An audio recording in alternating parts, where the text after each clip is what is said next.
It's July the 12th, 2024. I am Natural Pearl, and it's time to get in the weeds. A happy Friday to you all.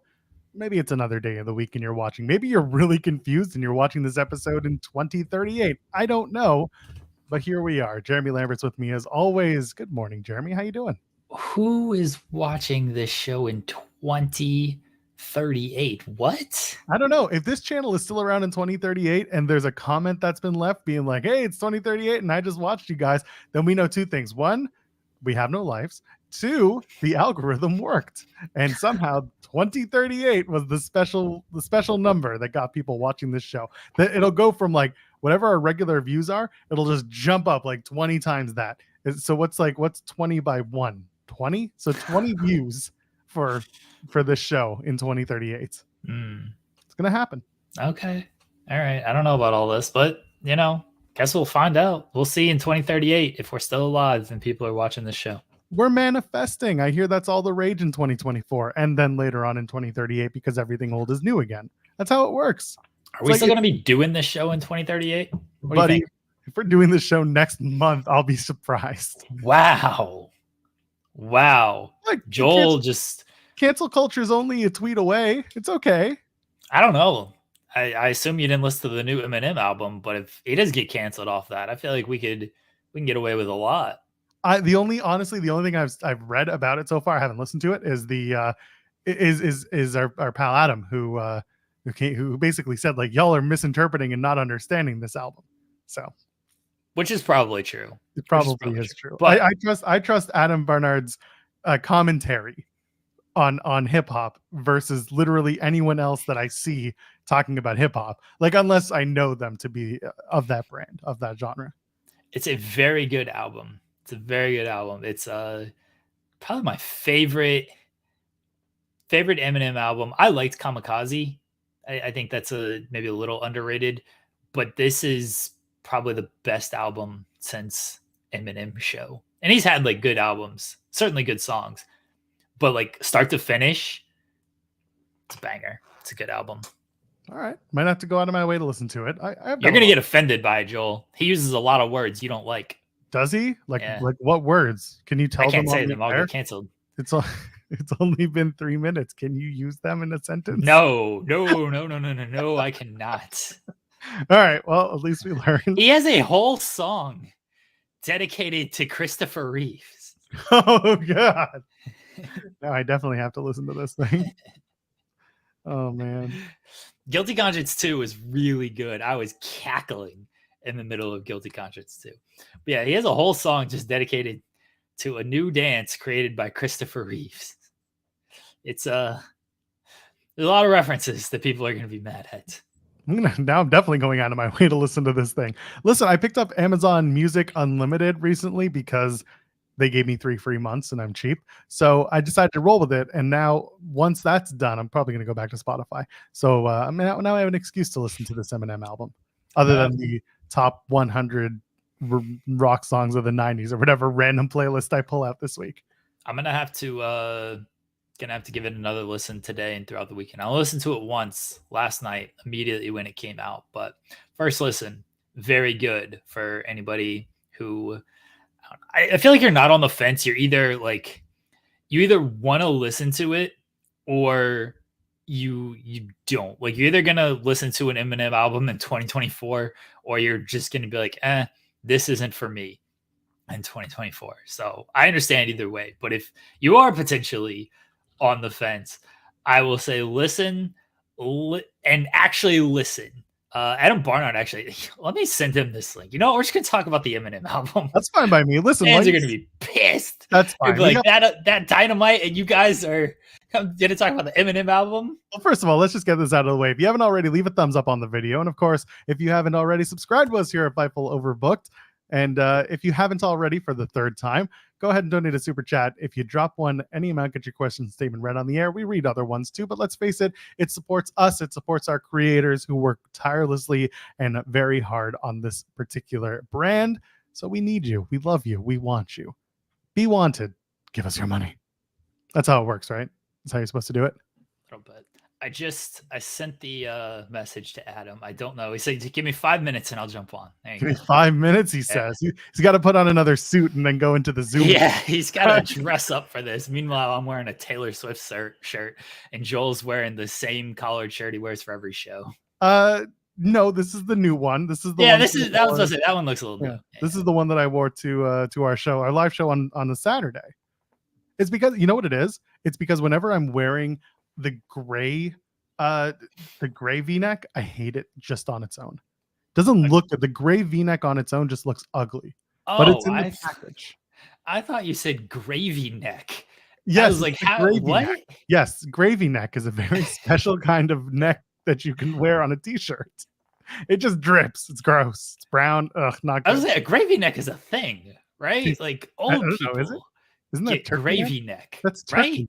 No, that's turkey neck. Or is it turkey neck? That's turkey neck. Gobble, Okay. gobble. Oh yeah, no, suit and Zoom room. Adam's so well dressed. Suit and Zoom room. Amazing. Do you want to just bring him on right away?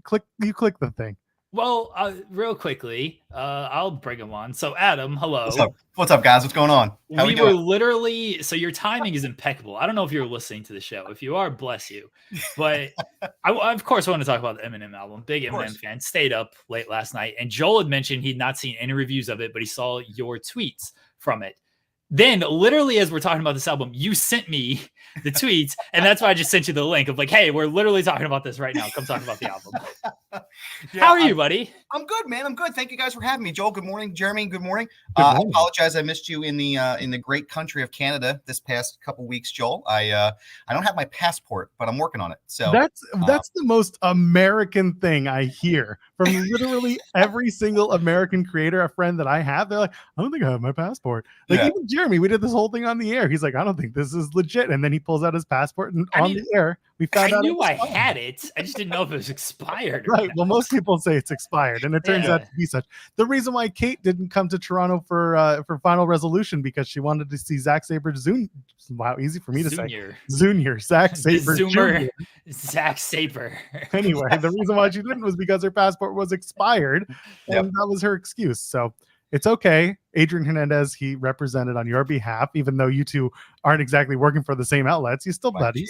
I love Adrian so much, man. He's the greatest. If you don't know, if you're watching this and you don't follow Adrian Hernandez, you're doing yourself an incredible disservice. So you got to go follow him and find all of his great stuff. He's absolutely fantastic. He's on the grind. Got to take him to New Hope King the last week. Oh, did you get the fried rice with the dip sauce and the blammy, Cruddy? We talked about it, but we didn't. Yeah, I should have. I'm afraid I wouldn't bring the mouse tool with me over the border. That's just not the way that works. So I'm not about that life. So, I will say this: go there. It's the food's always been good. I've been going there since before the beef, and we had the beef too. But it's delicious food. You got to go to New Hope King if you get a chance. Well, when I come up there, like I said, I'm working on getting my passport right now with my wife, and that's the first place we're coming up there. So when I get there, you'll be the first person I call. So, I'll be taking you there, my dude. Dude, no, honestly, man, I'm pretty fired up this morning about it. And it's like, I knew when Eminem tweeted and sent out yesterday that this was a concept album, I knew that there was going to be issues, right? Like I already kind of was aware that things were going to come up with this. And the one review I saw this morning, I generally most times I stay away from these kinds of reviews, right? On purpose, because, I don't know if many people know this that are watching this, but I'm a writer. I was a teenage reporter in high school. I wrote for a publication called the Bucks County Courier-Times in Levittown, Pennsylvania. And the majority of what I did was album and music reviews. This is what that was what my wheelhouse was. And I loved analyzing, interpreting, contextualizing the music and looking into the deeper meanings and what they were talking about. Every once in a while you get an album like P. Diddy, which was all fluff and no anything, right? And then you get an album like the Marshall Mathers LP that's just rich with just double meanings and context and everything is so layered and nuanced, right? So then I go online today. I'm like, fuck it. I'll go and check and take a look. I can cuss, right? Is that okay to cuss on here? Yeah. All right. Yeah, we're close. John's not going to be upset about it, is he? I was trying to, we were talking about this album about 3 minutes in, and Joel was like, can you say the stuff he said? 3 minutes. I was like, no, I cannot say any of these things. No, there's nothing really you can say on a record. There's nothing on the record you can say here, right? But I'm flipping through. So I read this review on The Independent, which was my first mistake, right? and they're trashing it, and it's like, oh, the content is so bad, and I'm smelling my own farts because I'm so self-righteous, and this is so bad, and Caitlyn Jenner and all these things. And it's like every review misses the goddamn point of the record, the same way they missed the goddamn point of Mr. Morale and the Big Steppers. This is a concept album. This is a man who is looking at himself from a viewpoint where he knows and is aware that the music and the things that he said were inappropriate and wrong. And he is struggling with the duality of that world. Marshall Mathers versus Slim Shady. Who am I? That's the entire point of this record. Imagine, and I said on the tweets too earlier, imagine listening to The Wall by Pink Floyd and then boiling it down to somebody being pissed off about public education. Like, that's literally what these people are doing right now. And it's like, I am just flummoxed and mystified that we are in a state now where critical analysis is ruining contemporary art and the analysis of that contemporary art. It's unbelievable. Like, there is no ability from what feels like any current music reviewers that proves to me that any of these people are actually listening to this any smaller than listening to the words on a record. Like, the Brand New Dance is a record that was originally called Christopher Reeves from the Encore album from 2004. And Eminem pulled that record because A, Christopher Reeve died, and B, it was like super offensive.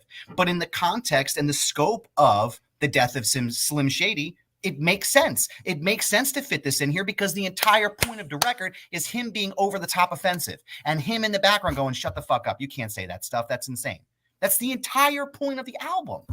It's literally like spelled out to people, and Guilty Conscience too, as well, which I don't know if everybody is missing that when they're trying to listen to Guilty Conscience too, because it's, again, he spells it out of like, you can't say these things. He apologizes for the beefs at the end of it. Is like, this was all Shady. Shady did all of this stuff. And Shady is, of course, like, yeah, I did it because you used me as a mask. You dyed your hair blonde to do all of this so you could get away with it. Right. It's spelled out if you actually do again listen to the record. Like, I'm not saying that it's not a deep, meaningful record with multi-layers, because it is. I have to go back and listen to it again. I've only listened to it once. But it's also like, it's right there in front of you if you're actually paying attention. I always go to the Jay-Z line of like, motherfuckers, you foolish, do you listen to music or do you just skim through it? I feel like everyone just skims through it nowadays. And when Eminem has to tweet a public service announcement of listen to it start to finish, don't skip around because it won't make sense if you skip around. It's like, do people do this nowadays? Do they not listen to albums start to finish? Okay, so two things. First of all, no, people don't, because albums don't get made anymore. Right. It's a singles game now because the money is not the way it was 20 plus years ago, where you can get an advance and recoup it like that. Streaming turned everything into singles. Everything is just the one song and that's it, and hope your next one hits just as hard. Full albums are dead. And it really sucks as a guy who used to work in the industry, used to play with bands that released records and like toured on records, which also meant that it beefed up their catalog, which also meant they had more to play. Now it's like, you got one song and the rest is hope, and the hope isn't always going to hit. So like, that's number one. Number two, why Soulbook games? This is a great point. Concept albums are foreign to this current generation. That is true. 100%. As again, a guy who 20 years ago would listen to concept albums and start to get it. 40 years ago, that was a huge high-level play. You would have a concept album. They don't exist the same way because albums have been a lost generation. It doesn't exist, and it sucks. Yeah. Because I want to listen to those hidden gems. I want to listen to those songs that the artist pushed the producer to do and to release because they believed in it, because they wanted their art out there. It didn't have to hit the single charts. It didn't have to hit any charts. It just had to exist in the art. That was always the dance of production, of being in a studio, was that you can have those disagreements, but at the end of the day, you would make the art that satisfies you, and you also, gave and take to satisfy the parties that were external to the room. That's gone. That's lost for the most part, and that's upsetting. That's frustrating to me. Absolutely. And it's, again, like I even said in the posting too, it's like, this isn't the first time that Eminem has said stuff like this and has had this introspective look at himself, right? Like I have the lyrics to Bad Guy right here from Marshall Mathers LP too. Back to the walls, I'm stacking up all the mods, toilets clogged because I'm talking a lot of shit, but I'm backing it up. But in my head, there's a voice in the back and it hollers after the track is demolished. I am your lack of a conscience. Like I get emotional when I listen to this song because it's like I can relate to those feelings of the duality of self where you're like, am I this person that I present to people, or am I really the sum of all of my mistakes in my life? Right? It's beautiful. Like it's poetry. It's fucking art, guys.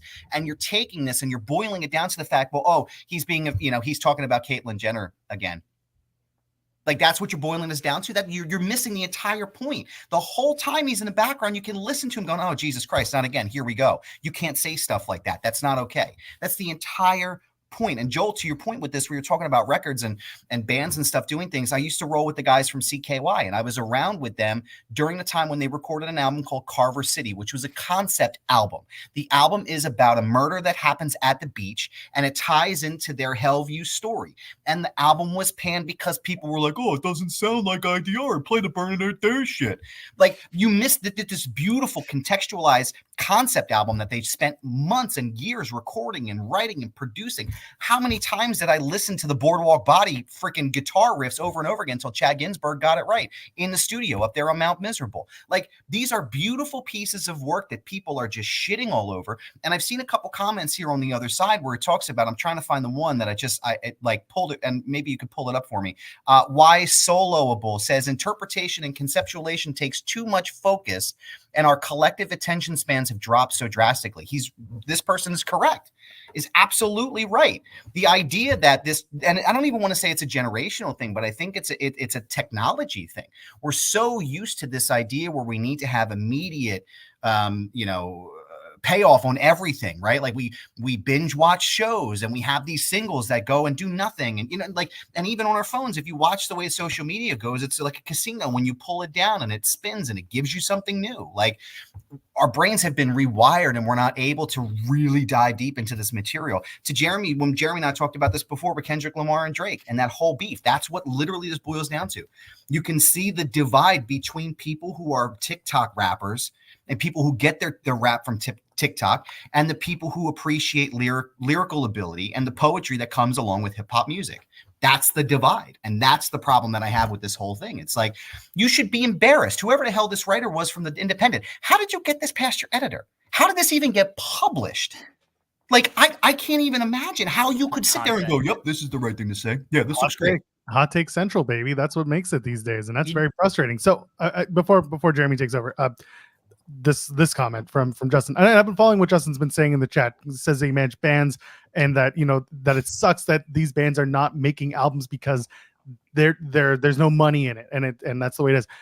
I don't necessarily agree that society wants sensory overload as much as it is.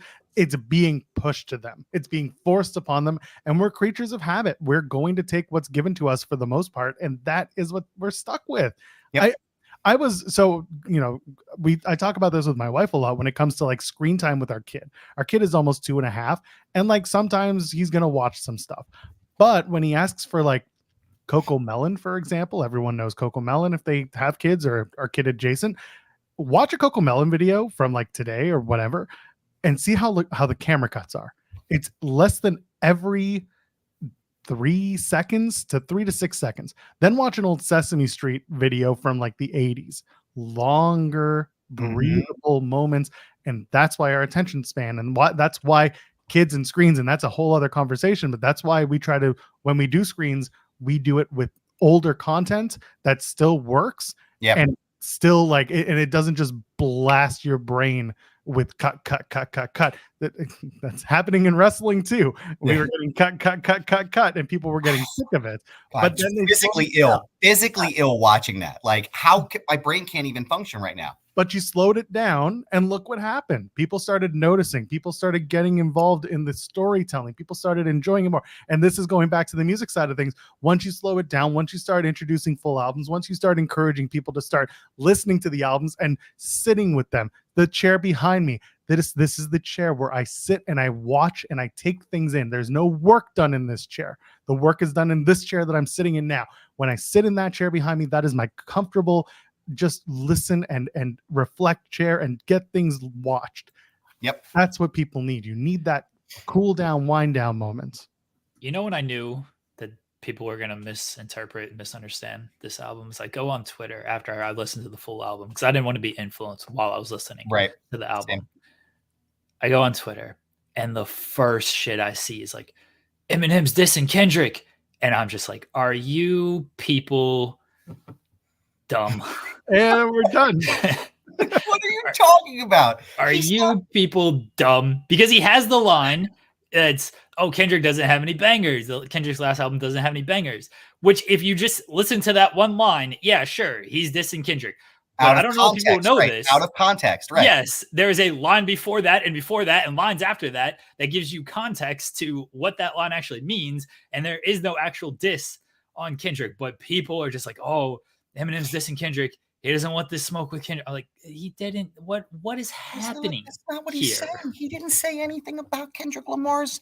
Like, that's right. A-Shock. How the fuck is Eminem beefing with Kendrick? He's not. And people are taking this and saying, oh my God, he's beefing. He's beefing and doing all that. Like, he's not. He's talking about the critique that people have that don't understand the music and the content in the music. Like, I am begging people, whoever the hell that wrote this independent on, and anyone who considers himself a current musical critic or a critique or anything, I'm begging you to please actually analyze and contextualize the text. Really listen to what they're saying. Read into the subject, or the subtext rather. What is this person actually saying in these words and in this story? What is he saying? Please, you are ruining music critique. You are ruining contemporary art analysis for not just me and these guys here, but for everybody else who wants to enjoy an album. Because 10, 20 years from now, when they do retrospectives, they're going to look at this and go, who the fuck wrote this? How did this get published on The Independent? How did this get published in Rolling Stone? It's crap. Adam, thank you for joining us. Sorry, guys. No, I'm here for it. Yes. When we can open a show with that level of conversation and that it's not even discourse, that level of appreciation for things that are lost in art, right? And in the way we talk about it, I bring it back to wrestling again. The way that Jeremy and I get to talk about wrestling is, to me, so much more different than the way other people do it. And we get to have honest conversations about how we feel about wrestling storylines and so on and so forth. Right. And some people are just going for hot take, and I do not need that in my life. And it's not even hot takes. It ties it back to the Jey Uso thread that I wrote last year. Like, it's the entire idea that things can be so deep if you just sit back and watch and really kind of critique and analyze what you're watching in your head. How does this apply to my life? How does this apply to anybody else's life? Boy, this is a great story. I feel like I've seen this kind of narrative somewhere else, right? There are so many different things. WWE, AEW, everybody's got these stories, right? Every medium, every art form has the ability to touch you in some kind of way and make you feel something, right? And it's so frustrating to me as a lifelong hip hop fan and a lifelong fan of art in general, and someone who used to do this shit as a teenager, who, by the way, whoever the hell you are that wrote for The Independent, I did it better at 16 than you're doing it however old you are now. But I digress. I'm bragging him. I don't give a, like, come on, man. This is insane. But the point being is, like, it's so frustrating because it makes things, it just pulls the feeling out of it, right? It makes me feel bad enjoying this record. It makes me feel bad understanding and critiquing this. And I don't know. I appreciate you guys having me on this morning so early and letting me vent through here. But Jeremy, what did you think of did you get through the whole album? I listened to the whole album. What did you think of the Jelly Roll track? I thought it was good. I honestly, on one listen, I was thinking about it last night. I was like, I don't know if there's like any skips on this album. Certainly if you listen to it as a full, like, you got to listen to it as a full. But if you're just like trying to parse out singles of it, I was like, I don't know if there's any like skips on this album at all. Like, I liked every track on this album. But yeah, I thought the Jelly Roll track was good. I thought Skylar Grey killed it. Yeah, dude. I thought she killed it. Man. Because that's not like the most lyrical song in the world. It's not meant to be. But No. Skylar Grey's vocals on that is so good. And as a dad too, I have 2 boys and 2 girls, and as a dad of a daughter, man, I'm sitting in the car listening to that record he's writing for Haley, and I'm sobbing. I'm like, this is everything a father would want to say to a daughter right here. I mean, it's you know, it's exceptionally done. And I think, again, it's the ability for him to look at himself in a retrospective way and analyze what he's done with his career and his life. And I don't know, I enjoyed it. You know, like I said, I don't have any skips on it. I thought it was, I'm going to go back and listen to it again now that I've kind of had the opportunity to listen all the way through. But yeah, no, I enjoyed it. And anybody, you know, if you didn't, I mean, I don't know, listen to Drake. Go put on Family Matters and talk about how great Drake is. God, put Nicki Minaj in your top 10 of your best hip hop rapper, you know, best rappers of all time. Give a break. Thank you, Adam. Appreciate you guys. Thank you guys for having me. And follow me at This Is Goober on all social media handles right here. Check out my articles on Body Slam. Listen to Mind of the Median Foundation Radio. Appreciate you guys. One and only. Thanks, Adam. Have a great week, Adam. You too. Bye. Cheers. My goodness. Let's get rid of him. Get rid of him.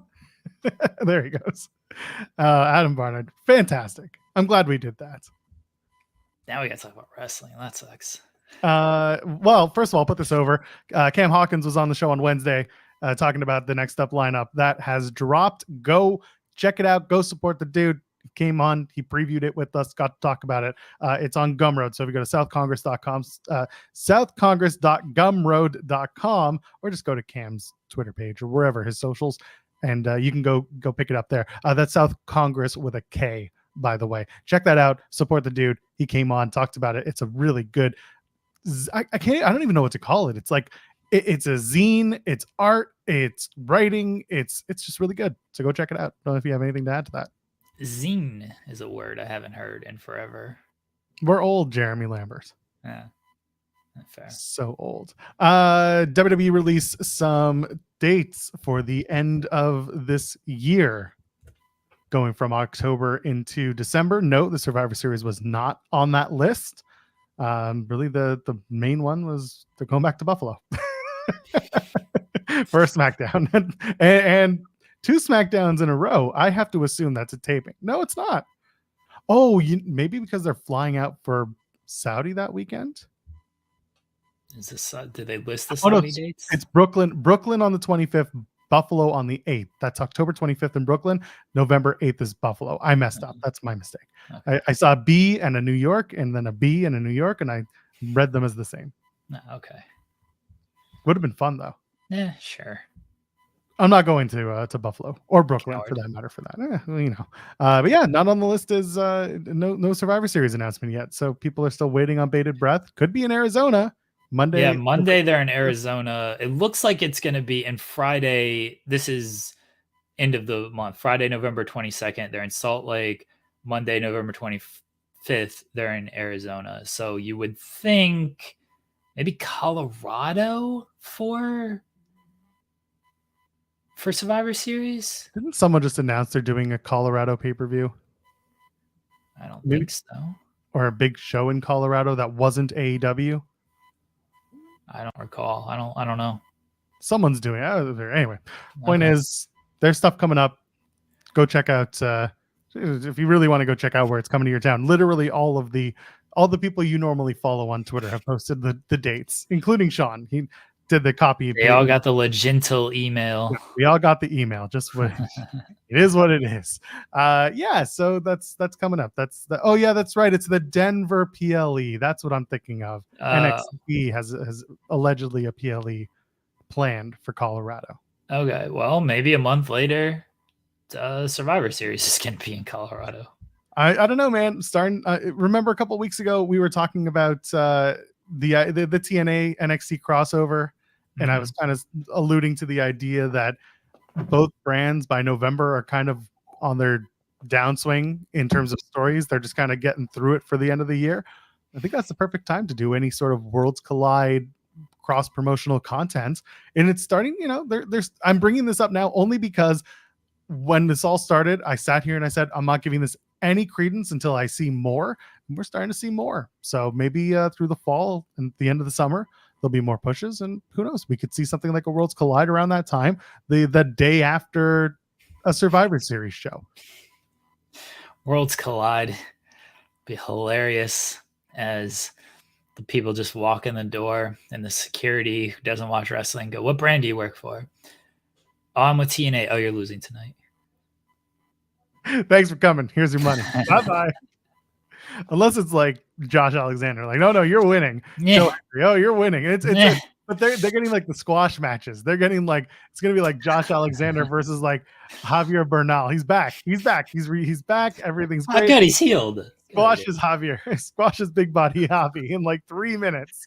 And then you got, Jake something is gonna take on, I don't know, name some new Uriah Connors. He's gonna squash Brogan Finley. Ryan Connors going over. That's his big push, baby. That's the beginning of it.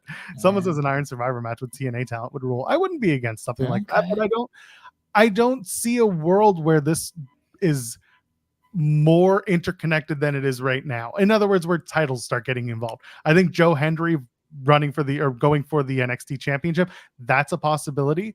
He's going to have a big run next Saturday at Slammiversary. He's in the main event in that 6-way elimination match for the TNA title. Other than that, it's just a good thing to think about as these tour dates start coming out and we start wondering what's happening with Survivor Series, because they're sitting on it. They could announce it at SummerSlam next month for all we know. Feels like they gotta announce it relatively soon. I mean, I don't feel like they'll have too much trouble moving tickets for something as big as Survivor Series. But if you're just looking at these dates, I would definitely think it's going to be wet on the West Coast or the Pacific time or whatever, just based on where they're at and the surrounding dates for SummerSlam. I guess it would be after Wrestle Dreams. Like, what if they go to like Washington? They try to step on AEW in Washington, but it's after Wrestle Dream, so I guess they couldn't fully step on AEW. I don't think they will, but I'd laugh if they tried. Just the discourse would be just amazing. Where's AEW running in November? Where can they step on an AEW show? Have they announced any of those tour dates? I don't think they have they? AEW? AEW's announced all their pay-per-view dates. The pay-per-view dates they've done. November, they're in Newark for Full Gear. And that's Saturday the 23rd. Oh, is that the same weekend that they're in New York? That's the same weekend that they're doing the New York stuff.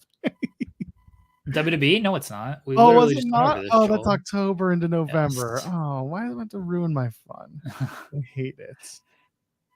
Correctness, Joel. Well, okay, then maybe WWE is not going to do the PLE on November 23rd. Are they going to do the PLE on the 16th then? They're in Milwaukee. They're in Milwaukee on November 15th, which is for SmackDown. So maybe Survivor Series is the 16th, unless they're going to run head to head with Full Gear. That would be something. I don't think they will. I don't think that they want to do that. Because Full Gear is the Saturday. Yeah. Why wouldn't they want to do it? Because they do that more with NXT so that they can say, LOL, our brand beat yours, or our brand, our third brand took away from your viewers. They put Survivor Series up against this. It puts them more in the conversation of how much they view AEW as competition, because they play it down so much as we don't see it that way. They play it down so often as we don't need to run our main roster because we'll squash you so much. And I'm not saying this is true. I'm just saying from the perspective of when asked about it, they don't give AEW much. And instead they run them against NXT shows. Okay, we're completely missing everything here. So WrestleCade? Not necessarily WrestleCade, but yes, WrestleCade. They don't have a date announced for November 29th, which is SmackDown. That's going to be the Survivor Series location. Survivor Series is going to be on the 30th. That makes sense. Yeah. And then there's no December pay-per-view, which is something they've been rolling with for a while. Yeah, I was going to say there'll be a December pay-per-view this year, but that's actually next year. There will be a December pay-per-view. Right. So, I mean, that makes perfect sense. And then the TNA NXT crossover would be that same weekend, wherever it is. Maybe. I don't, let's not put that out there. Too We bad don't I'm know putting that. it out there. Nobody Okay. reports our show's news. Fair. The day that happens is the day I start really working on my words here. Okay. People are saying LA Survivor Series. Yeah, like Adrian Hernandez is saying the 29th is TBD, the 30th is TBD Survivor Series, and then Yeah. Raw on the 2nd in Everett. So he thinks it's in LA. But he's a filthy left coaster. Yeah, but LA would make some sense. They're in Arizona for Monday, and then they're in Washington for the following Monday. So it's definitely going to be West Coast. Like It's going to be Vegas. It's going to be 100. Vegas series, baby. I thought about Vegas. I honestly did think about Vegas, just because. Why not? They love running Vegas. Yeah, Jason's pointing out NXT does have a December PLE. That's normally deadline. So that could be something. But yeah, there you go. At Survivor some point, Series. they'll make these announcements, and we won't have to speculate. Exactly. For the record, I said filthy left coaster, not filthy west coaster. No, that doesn't sound very nice either. Well, I'm a lefty myself, so I get it. Oh. Anyway, people don't like the West Coast. Kendrick's fine with it. He'll push the line with it. You could be on a 3-hour time difference. I don't hate the left coast. I just don't like staying there for longer than I need to. There are benefits to it. Raw being on at 5 and being done by 8, all about it. Okay. Yeah. Anyway, follow up on the Stephanie Vaquer stuff that we talked about on Wednesday when she was leaving CMLL and New Japan Pro Wrestling. Turns out that was, as we kind of discussed and we figured would be the case, she is heading to WWE, confirmed by Shawn Michaels, who sent a tweet that nobody saw because he blocks everyone on this app. I'm not blocked by Shawn Michaels. Congratulations. Blocked by Adam Pearce, not by Shawn Michaels. You know who replied to the so I quote tweeted the Fightful tweet of the screenshot of Shawn Michaels welcoming Stephanie Vaquer to NXT into WWE, and I was just like, we had to screenshot it because most people are blocked on this app. And then I get I get a reply from Basil, who does the photography for TNA, and he's like, wait, you're blocked too? I'm like, buddy, at this point it's best to ask who's not blocked. Doesn't block me. He's blocked me. I didn't say maybe I did say something. I don't know. You probably did. I probably said something. I don't know what I did to piss off Adam Pearce. Pearce will go everything. He'll do a mask blocker on like you like one thing, or if you're not being super happy about everything, he just doesn't like you. I assumed that I said something about Adam Copeland. He was just very confused. The Adams are all against you. Adam Copeland, did he block? Adam Barnard likes me. That's true. We like him too. He's very good. That being said, you deserve to be blocked by Adam Copeland. Sure. Oh, by Adam Copeland, 100%. Yeah. He doesn't have me blocked, though. He doesn't have me blocked either. He has a lot of our mutuals blocked, which makes me laugh every time. I think I get a pass because I'm Canadian. Fair. I think that's how it works. Fair. Also, he like never uses Twitter, so that works. Smart man. Nick Nemeth is going to headline OTT. That's going to Scrapper Mania. Good for him. No, okay. Yeah, there you go. Oh, there you go. Someone else who's not blocked by HBK. Good for you. Good for you. Anyway, so Stephanie Vaquer is going to WWE. This confirmed by Shawn Michaels, and people started their think tank conversations. Listen, I'm happy she's getting her bag. She's moving up to Orlando, presumably, or maybe not. Regardless, she'll be working out of Orlando, and she's going to get the WWE deal that she tried to get in 2018 when she had a tryout. This is good. I'm glad that she's landing somewhere that she wants to be. There were a lot of threads by Lucha Blog, by Rob Viper, by people that are in the Lucha world about how this did or didn't play out and how it shouldn't have played out. But at the end of the day, it happened. Vaquer is heading to WWE. What were your thoughts when that got confirmed? I guess not super surprised because of all the news that came out earlier in the day. It was like, well, yeah, she's probably going there. It's a good pickup for WWE. This is what she wanted. Was her decision. I'm never going to begrudge anybody for making that decision and doing what they feel is best for them. The way she left has raised some eyebrows, but wrestling is a business where they will cast you aside very quickly for themselves. So I don't really begrudge her of like, you know what? They're offering me this deal. I'm just going to go ahead and take it before something goes sideways elsewhere. And I understand that on her side as well. I don't have a ton of thoughts on it though. I'm very interested to see how she looks in the WWE system, how they utilize her. She's gonna have to, or shouldn't have to. Seems like she's gonna be in NXT to start, to probably get used to just television and everything. Her and Julia are just gonna hit each other really hard, and it's gonna rule. Well, So yeah, all the other talent are just like That's gender non-specific. It's Obafemi in the back just being like just scared. yeah, I'm looking forward to it though. Obviously, there is something to be said about if they're on Mercedes' radar, they're on WWE's radar. I know that was kind of a big talking point. People wanted to downplay it. I don't think you can. There's something to be said about that. And I don't think WWE is wrong for this. I don't think anybody is wrong for how they're going to scout their talent when it comes to this. Like AEW, they're taking a lot of the top New Japan stars. Are they the bad company for doing that? Is WWE the bad company for being like, oh, Mercedes had a really good match with Stephanie. We should maybe go get Stephanie. I don't think anybody, if they're free agents, if they're allowed to make their own decisions, they should listen to every company. They can leave how they want to leave. And I don't begrudge any of it. I really don't begrudge any of it. Neither do I. And I see people in the chat talking about burning bridges, but at the same time, if you weren't going to go back anyway, that's it. She had her eyes set to WWE for years and years, and then she got it. And she had the match with Mercedes that got eyes further on her. Don't get it twisted. WWE has had eyes on Stephanie Vaquer for years.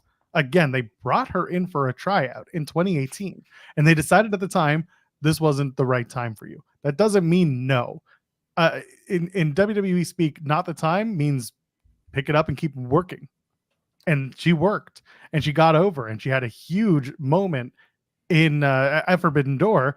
And as a result, they're like, well, maybe now's the time. And then they gave her the option, and there she is. She's good. I totally regret saying, was she a free agent? Unless you are under contract to AEW or WWE, you're a free agent. CMLL contracts, we don't know how they operate as well. We don't know how exclusive they are, and we also don't know what they entail. Sometimes with CMLL, it's literally we're bringing you in PPA, and next thing you know, you're asked to do good on the way out. And by good, I mean go out, dropping your belts, having your moment, and then we say goodbye. They've done that multiple times for other talent, by the way, including notably Val fucking Venus. But anyway, the point is, that's not the first time. The way things work in Mexico is not the same that it works necessarily in North America. Sorry, not in North America, in the United States or Canada. Contracts are different. Contracts are just not seen the same way. She was a free agent enough to where she could talk to WWE and they can make her an offer and she could accept it without it being, I mean, it's an issue because of the way she left. But if she had signed with AEW, who I assume made her a offer when they found out WWE made an offer, are people then going to be mad about, oh, she left CMLL to go to AEW? Obviously, she wouldn't have left in this fashion, but it still would have been the same kind of ordeal of, oh, well, she's going to AEW now. She's signing with AEW, even though she's under CMLL contract. Just AEW had the working relationship with CMLL. WWE doesn't have any type of that relationship. So the way she left looks worse for people. All I'm saying is take a look at our story about Jordan Grace's contract with TNA and where that is right now versus where it was 6 months ago. And it just kind of adds credence to the way contracts can be amended based on need or availability. That's why I say, unless it is an AEW or a WWE contract, I don't know if it's a contract. think it's a nice agreement that people have with each other. PPA, baby. Chi-Town Spurs sends a super chat saying the amount of people who became CMLL experts after not knowing who Stephanie Vaquer was before Forbidden Door is hilarious. I've never prided myself as being a lucha expert, but I am someone who tries to follow every once in a while. Again, I shout out Lucha Blog and Rob Vipers because they're two people that I legitimately go to because they are so tapped in with it. But I'll never sit here and be like, this is the way it is. This is the way it should be. But I'll trust their reporting and their understanding of the scene more than most other people. There's also something we can't ignore, which is Kataro, I believe. I apologize if I... Kataro? No. Oh, okay. This is a serious subject, Joel. Kataro, who was jailed. Oh, sorry. You said the way you said it was my mistake. I wasn't trying to be funny. Quatero. Sorry. I apologize. Sorry, the way I thought you were talking about another person who reports this stuff. My mistake. I apologize. You're right. That was a misunderstanding. Please. Okay. Okay. Quatero. Quatero. Okay. Yeah. Okay. He, was. Shutdowns were saying is AA talent who has friends in every promotion is not the reason she left CML. It's maybe not the reason, but I also don't think it can be ignored. And the fact that there was something going on and he had to go to jail for the abuse, and that may have played some type of factor. I don't want to just ignore it or dismiss it.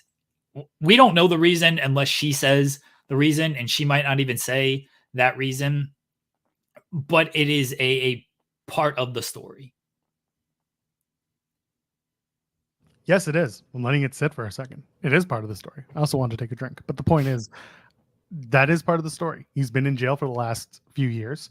Her leaving allegedly opens the door for his release from jail because she'd be leaving Mexico and therefore not considered a threat to her. But yeah, it's not necessarily the reason, but it does play into, certain feelings that someone might have when they make a decision like this. Again, we don't know why people decide to do the jobs that they do or take on the risks that they do or even accept the contracts that they do.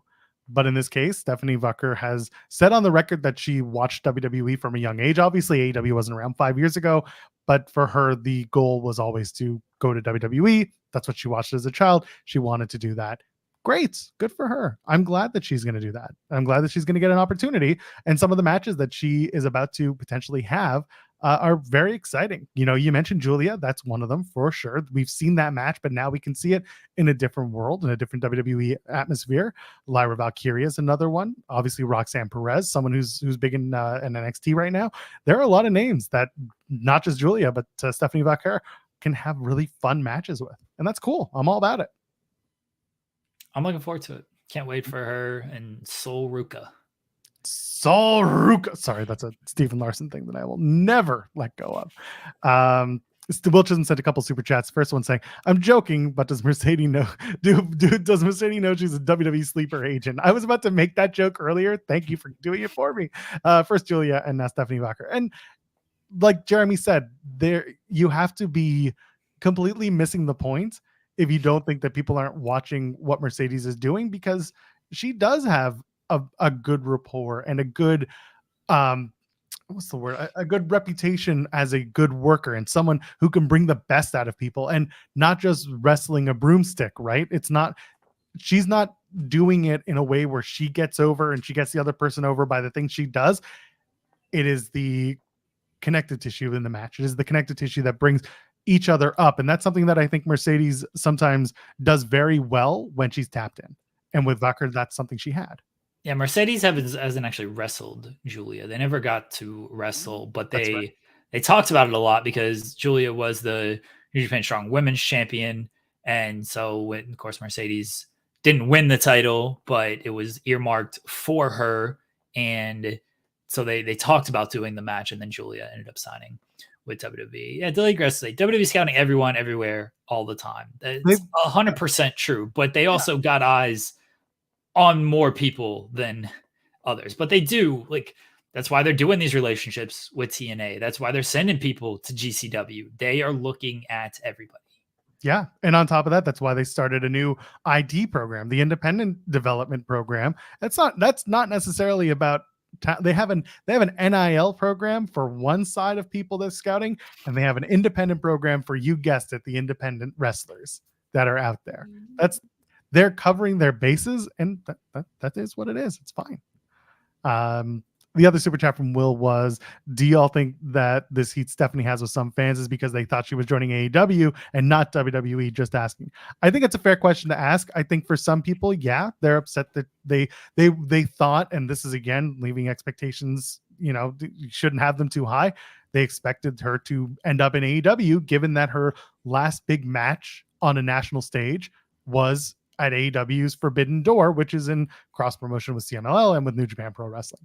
So I understand why some people are upset, but I also don't understand why some people are that upset. Well, she was going to have heat with fans, even if she stuck with AEW. Then WWE people who pretended they cared before Forbidden Door were going to be like, oh, she's running from the grind as well. Like, no matter what decision she made, it was going to have heat with, they're fans, but like when it's your entire personality, we all see these accounts, like some accounts, their entire personality is AEW fan or WWE fan. And no matter what, that's what they're riding with. And it's not even like they ride with that. Like they got to make comparisons. They got to always pit it against each other. It's so off-putting when people do that. And I see a lot of these accounts, and it's just, I'm just like, how, sadly, they're the biggest accounts because they're the loudest and they get everybody else behind them. But it's just like, what, don't you have anything better to do? Can you not, it's fine if you don't want to discuss the other promotion. I don't need people always just acting like they work for that promotion, though. Like, if you don't want to talk about WWE, okay, don't talk about WWE. If you don't want to talk about AEW, okay, don't talk about AEW. But if your entire personality is AEW fan or WWE fan, and then you're just going to also tear down the other company and act like the company you cheer for does nothing wrong, I don't know, man. Find something better to do with your life. Can I tell you about my entire personality? It's this guy.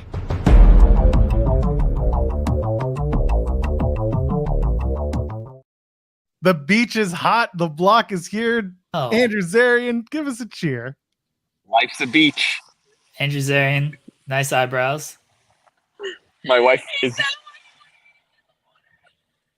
Did she pop for your life's a beach joke? Yeah, she died. She's dying right now. Oh.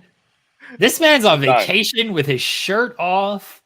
That's every show. Jamaica. Look at that. Little bit. Look at that. Chances for all. Oh my God. What are you drinking? Champagne. Buckets of champagne.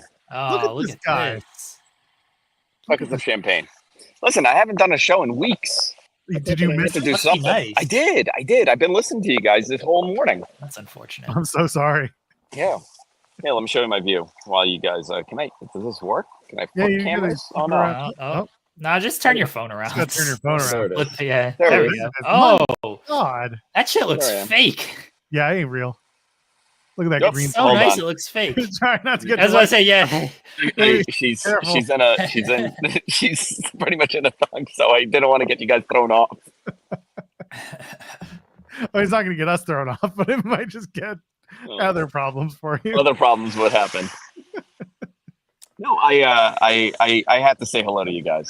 As I'm watching, you know what? If I could put my wife struggling with her floaty right now, it would be must-see TV right now. Her all of her stuff is flying away into the ocean. No. Can you narrate it like you're Jim Ross? I may have to throw a buoy in there to get her. They said buoy, not booty. A baba buoy. Looks like you're No, enjoying yourself, Zarian. Have you I watched am, any I am. wrestling? Yeah, I watched Dynamite. Why? Wow.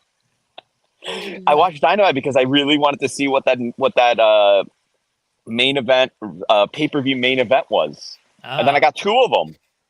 It's true. I only knew about Max and Will. I did not know about Okada and Swerve. That's tremendous. I'm not sure Swerve knew about it until about 3 seconds before he walked down that aisle. It's funny because I spoke to somebody there, and I feel like that was a very last-minute decision because I kind of knew the card that was coming up, and I was told, like, listen, this is the match. I kind of knew, I kind of didn't, but they're like, I think this is it, but don't say anything. And I was like, you know what? I don't want to ruin it. That's a great match, to see Osprey and MJF, and then we got Okada and Swerve. This is the tremendous thing about wrestling. We've had so many good shows, right? Heatwave was great. Dynamite was really good. The pay-per-view was really good. Why are people complaining? Oh, But we gotta because some people complain. make it it's their entire world is complaining. As he We're about takes to a big complain here in a step. second. Cheers. I couldn't stand Dynamite. I thought it was a pretty awful show, honestly. We're gonna bury it. Did you really not like it? Stick around and find out, Andrew Zarian. Oh, I watched it post. I didn't watch it live. I watched it I don't know, like a couple hours after. So my experience was a little different. I don't know. Maybe it was bad. Maybe I was just enjoying myself a little too much. That could have been the problem too. It's gonna be the best when you finally come back to life and you're like, oh God, Dynamite sucked. Oh, did it really, Joel? No, maybe. I don't know. Well, I guess we'll find out after. I guess we'll find out. There's so much blood. Why's everybody got to bleed? Oh, we did a blood angle last week with MJF and Daniel Garcia. You know what we should do this week? How about another blood angle with Tony Storm and Mariah May? Let's just end both of the shows with them smearing and bathing in blood. Where's the the two Owen Hart Cup matches? Let's have interference in both of these matches. That's cool. That's a legitimate. Samoa Joe and Chris Jericho. Why is Samoa Joe losing to Chris Jericho? Why is Chris Jericho putting him through a wall? He did the reverse. He did the reverse Shockmaster. The way people need to see that you're smiling as you say all this before they get all weird about Everybody used the word bitch. Like, everyone needed to use bitch. So much. Oh, Mercedes Moné, let's have another championship celebration. Oh, here's Britt Baker. Didn't just see that last week. Wow, real outside the box thinking here. Outside the box like structure thinking here. Good job, Don. What else happened? I'll bury it. Throw something at me. Max, I'll tell you why. The acclaimed rap. I mean, I don't need to tell you why that sucked. That was probably the worst part. Do you guys want some behind the scenes? Look, she's struggling. Oh no. She's floated away. The sharks are gonna get her, and then you're gonna have to take care of the They kids. zoomed in. There she goes. She's just floating away. Is she reading a book? She's reading a book, actually. My God, your wife is better than you. Bless. I have a book. They're just sipping champagne. The death of WCW is not a book you read on the beach, Andrew. I that's the only book I read. That and Nitro by Guy Evans. It's just two books on the shelf. Today I've never read any other books. I've only the first book I ever read was The Death of WCW, and that's going to be the last. That's it. Fair, honestly. Fair enough. Are you going to go to LA for the Survivor Series, Andrew Zarian? Everybody thought it would be in New York, didn't they? Yeah, there was a big rumor that it was going to be in New York. I would have loved that at the Garden, but where are they running? Staples Center? WrestleVotes tweeted out 3 minutes ago, source, WWE has had significant discussions about bringing the 2024 Survivor Series to Los Angeles at the brand new Intuit Dome on Saturday, November the 30th. The Intuit Dome, located across from SoFi Stadium, will officially open on August 15th with a Bruno Mars concert. So don't be locked out of heaven on November 30th when WWE presents Survivor Series, presumably War Games. I guess they paid good money for that. Well, you know how WWE is. They love to run new venues once they open up. Intuit Dome's going to need some revenue coming in because ain't no one going to the Clippers this year. That's for sure. Wah, wah. Wait. Wow. That one I always have queued up. Is this the first time someone has called in live from the beach? Yes. Yeah. Okay, good. I'm glad I was your first. Well, I mean, someone could have called in from their car on the beach. We just don't know it. You know, you have all those wrestlers that come on this show. Why aren't they on the beach? You know what? They're- Our Monday guest was on the beach last night, so maybe we'll see if she's on the beach Facts. on Monday. I want to see everybody's tan. I want to see what's going on. I'm so dark right now. I was told to stop by just random people staying in this hotel. You're gonna turn into Patrick from SpongeBob when That's what I want. Yeah, Yeah, that's what I want. it's That's my full goal. on brown.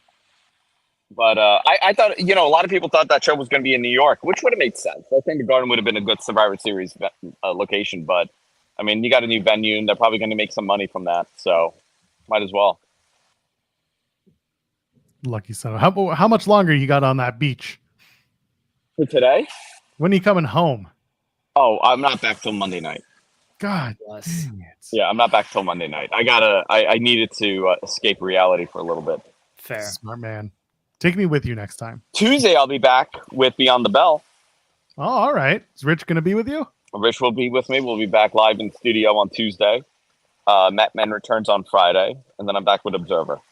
It's going to be very funny when you guys struggle to talk about literally anything on Tuesday. It's just going to be your vacation. This vacation You know, recap. That sounds way better than talking about wrestling. That's true. And on the main channel, an hour and a half of you guys talking about your vacation. The slideshow. You got a slideshow. Get MG right now. Oh yeah, he's already working on it. Yeah. He's already working on it. But you know what? You know what's really funny? Somebody left a comment, and you know what? It bothered me because it was correct.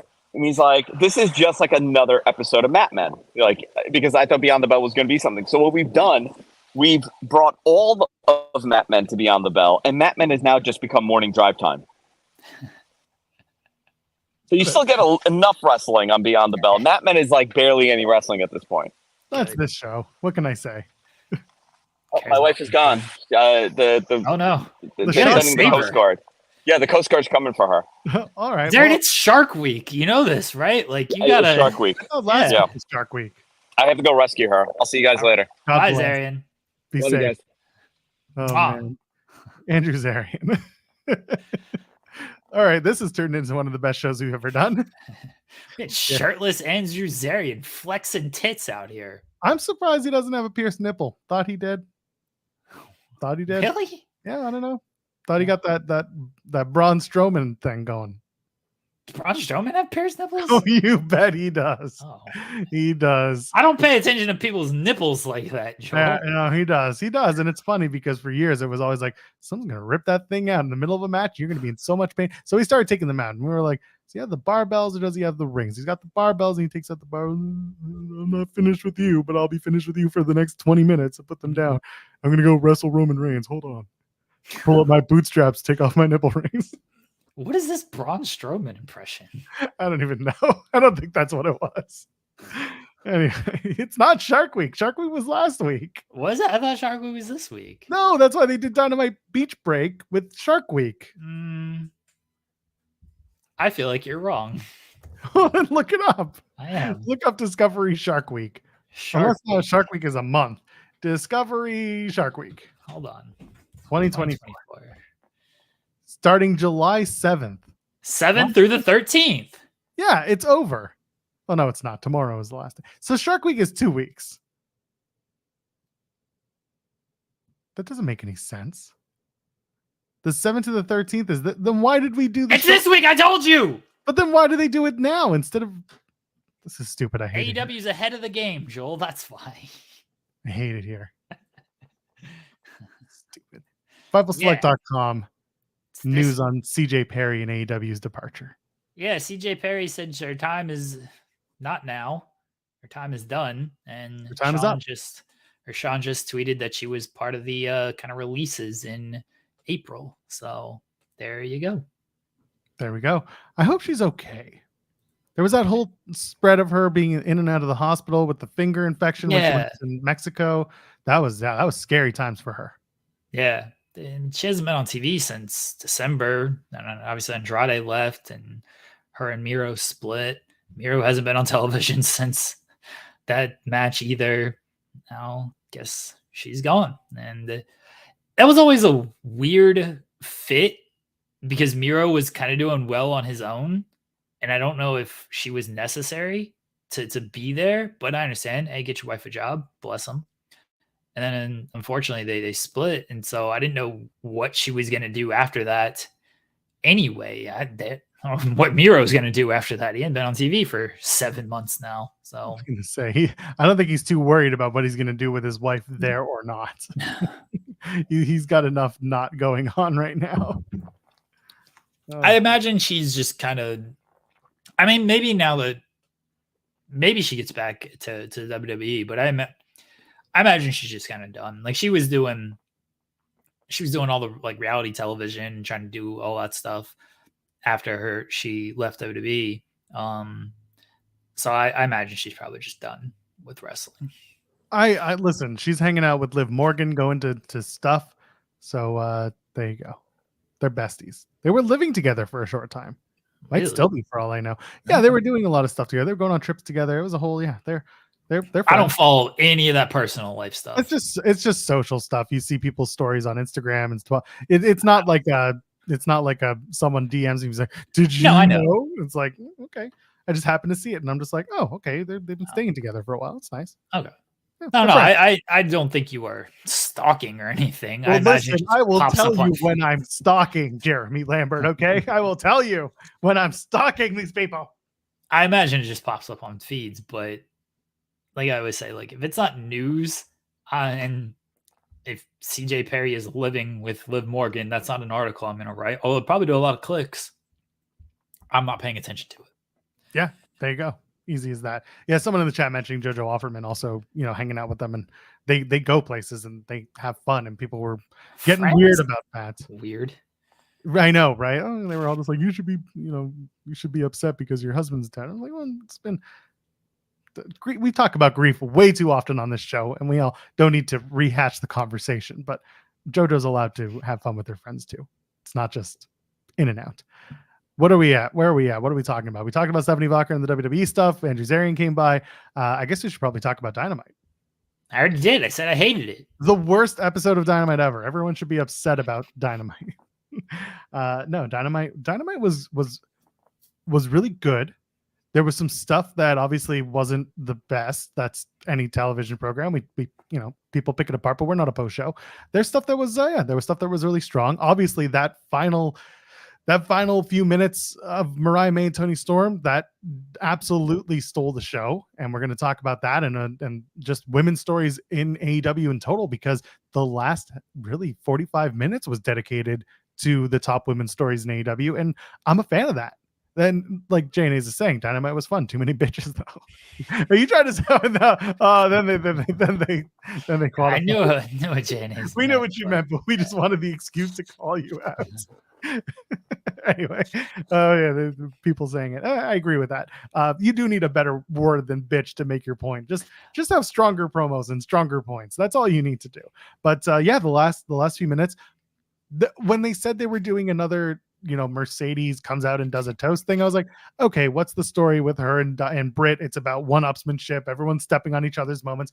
We did it again. What's going to happen on Wednesday now that Mercedes has the open challenge for Dynamite 250? Someone's going to come out.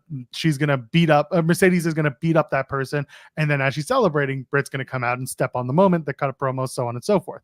That's fine. That is the story.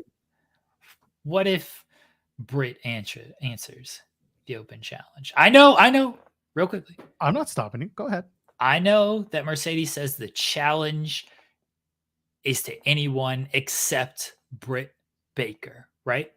But what if Britt denounces her DMD-ness and she's just wrestler Britt Baker? She's not Dr. Britt Baker, DMD. Can she then answer the challenge? Or reverse of that, what if she denounces her wrestlingness and just answers it as Britt Baker DMD? She is a dentist. She is an employed dentist answering the open challenge, not a professional wrestler. I like the idea that she wears a mask. La Luchadora. Or whatever they're going to call it. By the way, Andrew Zarian saying, and Rachel, you thought I had nipple rings. No, I hoped you had nipple rings. Not thought. That's even weirder. Hoped. There is a fine difference, and it's very disturbing. And That's even weirder.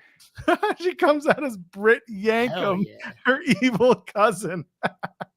I love it. Yeah, she comes out La Dentista, and that's how it happens. And she comes out, and the mask says DMD on the front, like how Ray has the cross on the front. It just says DMD. That's the way it should be. Just do that. She should come out as La Dentista.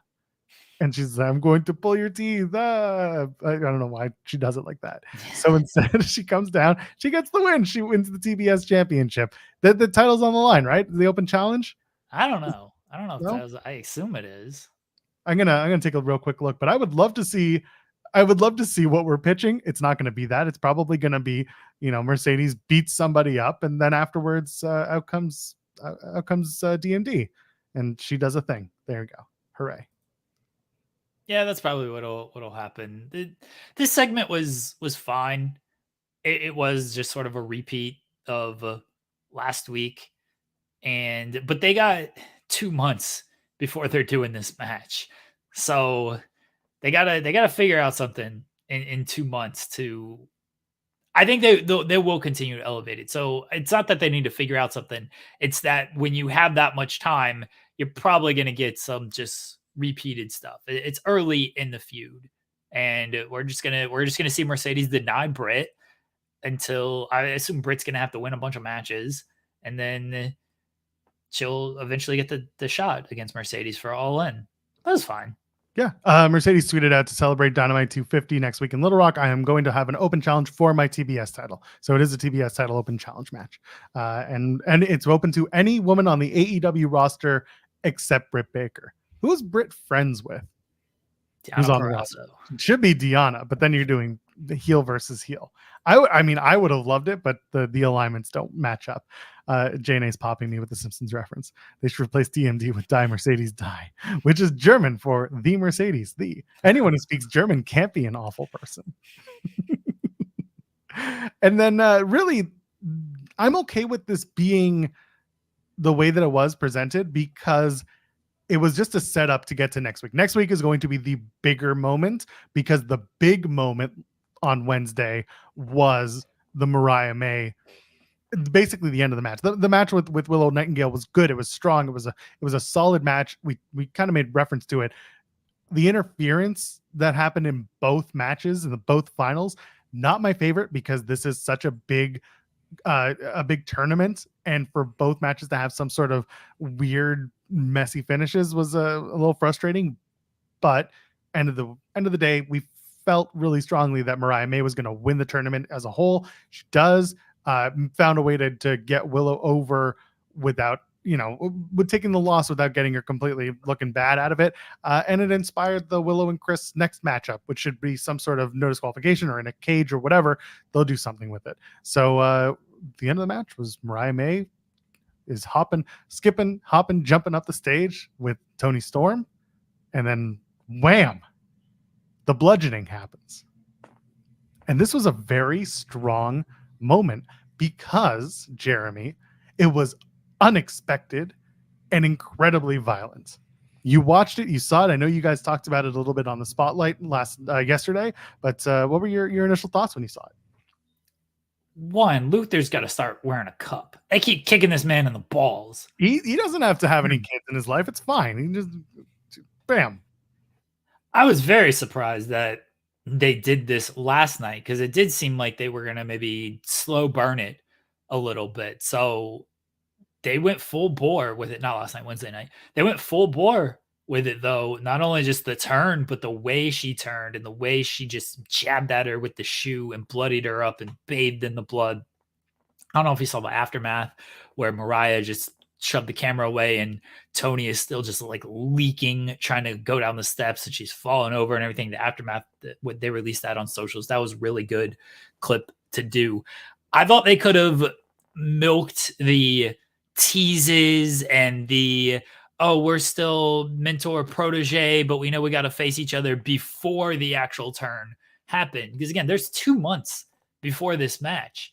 So now you've done the turn. So what are you going to do in the next 2 months? Time will tell if they pulled the trigger a little bit too early. Based on the reaction, it's tough to say that they did, but if it starts to peter out a little bit before All In, then we might look back and be like, oh, they maybe could have gotten a little bit more out of it. But if we're just looking at what happened on Wednesday, I don't think it missed at all. I think they executed it perfectly. I think the surprise of it was a good call. The suddenness of it was what shocked a lot of people, obviously, because we didn't expect that. So, but now they've got 2 months to fill in the timeline, which I think they can do, because I don't think this is not so much a wrestling story. And what I mean by that is like an in-ring story. And that's perfectly fine if it's not an in-ring story. Like, you'll have Tony maybe be off television. You'll have to do the regrouping. You'll even have, I'm sure, like look backs of like what went wrong. You'll have Mariah do explanations. Maybe Mariah does some like fake film bits to poke at Tony. Tony maybe goes back to some silent film stuff. Like, these two, and I'll throw in RJ City because he has a hand in a lot of this as well. This stuff, they're creative enough to where they can do a little week to week and make it a lot with everything they're going to do until you get to the eventual match. So I don't actually have too many concerns about like, oh, how are they going to fill in the gaps for 2 months now before the match? Because I trust them and their characters and the actual story between them more than the Britt and Mercedes stuff, where it is a little bit more in-ring base. And so how do you fill out 2 months between them? You can only call each other a bitch so many times before people are like, okay, can you guys like actually fight now? We saw in Dynamite that you can call people a bitch multiple times and it's okay. So they can keep going and that's fine. That in mind, I'd like the idea that the Britt and Mercedes match is wrestling based, in that they're trying to jockey for a position of being the best wrestler. Yeah. And the best originator, whatever they want to call themselves. That's good, because then it differentiates itself from the other storyline, which it needed to get serious quickly, because the story with Tony has been so much unseriousness, right? The closest they got to serious was the stuff with Mina towards the end. And even that had a little, ended with a funny moment with a wink and a nod and a kiss and a hug. We're not doing that this time. This was immediately saying this is important, not just for the title, but also for the story that they've been telling. And that this is the time when the younger woman who came in and this is all RJ City's fault, by the way, on camera too. Let's face it.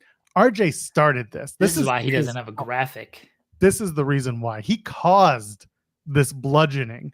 He was the facilitator of it. Introducing Mariah to Tony and getting the face-to-face, that was RJ's fault. And I hope that there are repercussions for his actions. I also kind of hope that he gets to be like Mariah's muse now. So anyway, point is this had to take a serious turn, and I'm glad that they did it quickly, and they did it with a surprise. And we talked about it, a few minutes ago. The surprise was what made it so impactful and so good this past Wednesday. Because I'll be honest, there were times during the night on Dynamite where I was like, all right, how much is left and when can I go to bed? And then when we got to the end of that segment, I was like, oh, okay, we did stuff tonight. And they did the 2.5 thing that we've talked about with WWE. That was an old Kevin Dunn trope. Again, for all the shit that we would give Kevin Dunn, one of the main things of his production technique was 2.5 things that you remember from the show.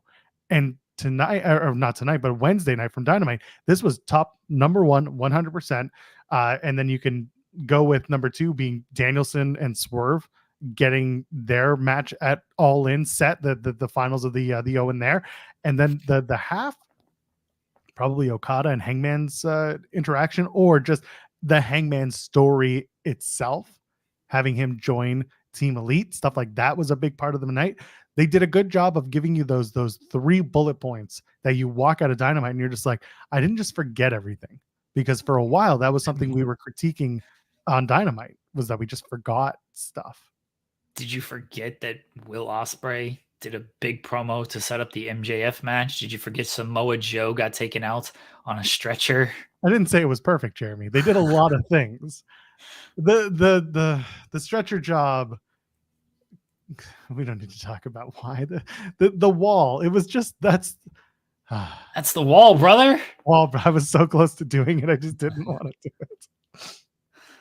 It wasn't Hogan good. with his 30-30 vision. It just was 2038 watchers. I'm telling you, it'll make sense when you're older. It just wasn't good. And the whole time, I'm not even thinking about the wall. I'm thinking about how did Chris Jericho get his forklift license? I'm pretty sure he doesn't have that. He just doesn't. I thought this was actually good. Like the reaction and the acting and the potential of what can come from it. Yes. The moment was so hokey because that wall was so paper thin. Yeah, that ruled though. And this is a little production thing that I just had a problem with. I wish they had put a light on it, because just seeing Joe in the dark and you don't know like what he's on, it was really awkward. It was just darkness, and it just wasn't lit well enough to make it look like something bad had happened. You knew it happened, but you didn't know how bad it was. I wanted to see the aftermath. Instead, I just saw, Joe's outline and other dark pieces of whatever it was. I thought it ruled. I was cackling when he just drove through this cardboard wall. It was hilarious. And then they didn't show it aftermath immediately because they had to pile a bunch of stuff onto Joe or whatever. And then they showed it. It was like, oh, look at damn, Joe actually got really taken out. The stretcher job even felt very over the top for what happened, but it's still Jericho's reaction of bye guys. Just the seriousness tone shift there. Learning tree's hitting. Learning tree rules. Put all the titles on the learning tree. Look at you. Gonna get Reg out here to tell you how much he loves the learning tree too. And Cole Cabana showed up. Cole Cabana's like, you can't do that. And Jericho's like, didn't I beat you? What's the deal with Cole Cabana only showing up when Jericho's? The deal with Cole Cabana? What's the deal with Well, listen, he's a comedian too, so what do I care? But no, that's the thing. Like the idea that Cole Cabana only shows up when Jericho needs him, and people have made allusion to like this Jericho learning tree gimmick being a bit of a rip on CM Punk wanting to be the locker room leader that he thought he was. Like those allusions are not lost on me, and they make me laugh every time I see them. But I'm also like, maybe we're just getting a little too stupid with this. Cole Cabana, it's funny though. We need Cole Cabana in the learning tree though. He's like, they gotta have a substitute teacher at one point, and it's Colt. Colt's got a lot of experience. Colt was the original podcaster before Jericho stepped in and made his podcast big. Colt was the original merchandise king before all this stuff happened. Colt's got the stories, man. So one week Jericho's not there, and Colt Cabana steps in as the substitute teacher. This is great. He can tell Big Bill and Brian Keith about his road stories. Well, I filmed a documentary with Bryan Danielson as he was getting signed with WWE, but then his medicals came back and they weren't good. So Bryan couldn't go to WWE. Look at him now. You guys can be just like Bryan Danielson. You can make it, and you can headline. You can headline All In. All you got to do is a podcast. I also did a podcast with another friend of mine, and he sued me because it didn't go so well. That's the part. You need to learn how to weed out the bad apples. And then he shoots a glance at like Brian Keith. It'd be great. Maybe Hangman should be the other teacher that they get. Since we're going all Hangman's lore. angry. He's an angry man right now. He's a very angry teacher. Why is he such an angry teacher? I mean, I get it. I've met a lot of teachers in my life. It's going to be funny when Hangman gets a shit knocked out of him by Renee and Mox and their daughter. Did you see? You saw Mox's daughter doing flips off the couch now? Yeah, let's go. That girl's going to mess up Hangman. Is that Hangman's all-in match, I guess, is Moxley? I would like that. I would like that very much. I thought that was my immediate takeaway. Others have kind of said that what if you have, what was it? It was Hangman and Okada. When the idea that Hangman loses at Blood and Guts in 2 weeks. He's the one who suffers the pinfall because his hubris got the best of him and he was trying too hard to take out Swerve, and then something happens in the midst of all that costs him the match and he loses. He hits the pinfall. People are saying, Hangman Okada, that's fine, but like, why? That's the only question. Because he replaced Hangman when Hangman went crazy and they kicked him out of the Elite. Is that the story that we go with? I thought it was basically the Omega replacement, not the Hangman replacement. That's true. Well, they were at the same time, right? Okada comes out, and in the same promo, they were like, "We're kicking out Omega, and we're what's the word? We're gonna suspend Okada, or we're gonna suspend Hangman, kicking out Omega." Yeah, whatever I said. They gotta not be careful, but they gotta tread lightly with the Hangman stuff, because I know a lot of people were upset when he lost to Bryan Danielson. And I think look, I'm going to always advocate for Bryan Danielson winning. I think Bryan Danielson should win the title at All In. That's what should happen. But I said this yesterday. I'll repeat it here. Hangman Swerve is the story. It's one of the best stories they've done. Doing that match at All In, their biggest show in front of their biggest audience, would have made a lot of sense. And I don't think people would have been mad at that. To do Hangman Okada, how do you get there? Is Hangman came back with such a vengeance to go after Swerve that like a side quest with Okada, I don't know if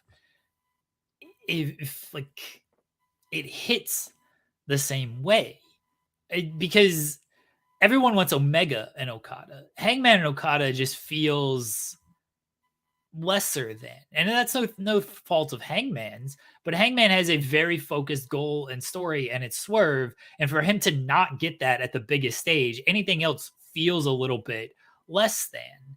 And I understand why fans were a little bit upset with Danielson losing, even though Danielson should have won. It was a weird position to put Hangman in if he was not going to win. I hope they have this mapped out, and they'll get to Hangman and Swerve at some point. But Hangman's goal is taking out Swerve. So does Hangman cost Swerve does Hangman cost Swerve at All In for Danielson to win? Like, Hangman's got to get it Swerve still. Blood and Guts is going to be one way. Does Hangman lose? You kind of mentioned that. Does Hangman lose and then the Elite blame him for losing because he's so blinded by Swerve? And so then Hangman turns his attention to the Elite and he does face Okada. Is that where you go with it? There's stories there, but people are very invested in Hangman and Swerve, and rightfully so. And people are very invested in Hangman, and rightfully so. You can only do the Hangman takes off television and then returns and it has a new character so many times. Yeah, we're at that point. And obviously, the last one was different. That was planned time off for Hangman, but you can't really do it again. You can't. You gotta go full bore with whatever you're gonna go with next. Like, he can't feel like a secondary guy. I've said this many times on many different shows. Hangman should be their top babyface. I understand the Swerve stuff. They tried to make him the babyface, and the fans just chanted for Swerve. And what are you gonna do? They pivoted well with the heel. Okay, well, now make him the top heel, because there's too many heels in the company that are. This is my whole complaint with the Elite stuff, is it's so much wink and nod. We're not serious heels. Nothing actually really matters to us or gets to us. And I think that's bullshit. And for an angle like this, I don't think it's necessary. Hangman can add a seriousness as a heel to this, and he is. But then you can't have him treated lesser than in all of this. He has a clear goal. It is to get at Swerve. I'm going to free. Okay, I think I'm fine. He's going to get at Swerve. That was frozen. No, you're good. You're good. Like that is good, but you can't make him lesser than if he's just going to face Okada, and then people are just waiting for Omega off of that. You gotta tread lightly with some of this stuff. You can only burn some of your core audience, and make no mistake about it. Hangman fans are very core audience.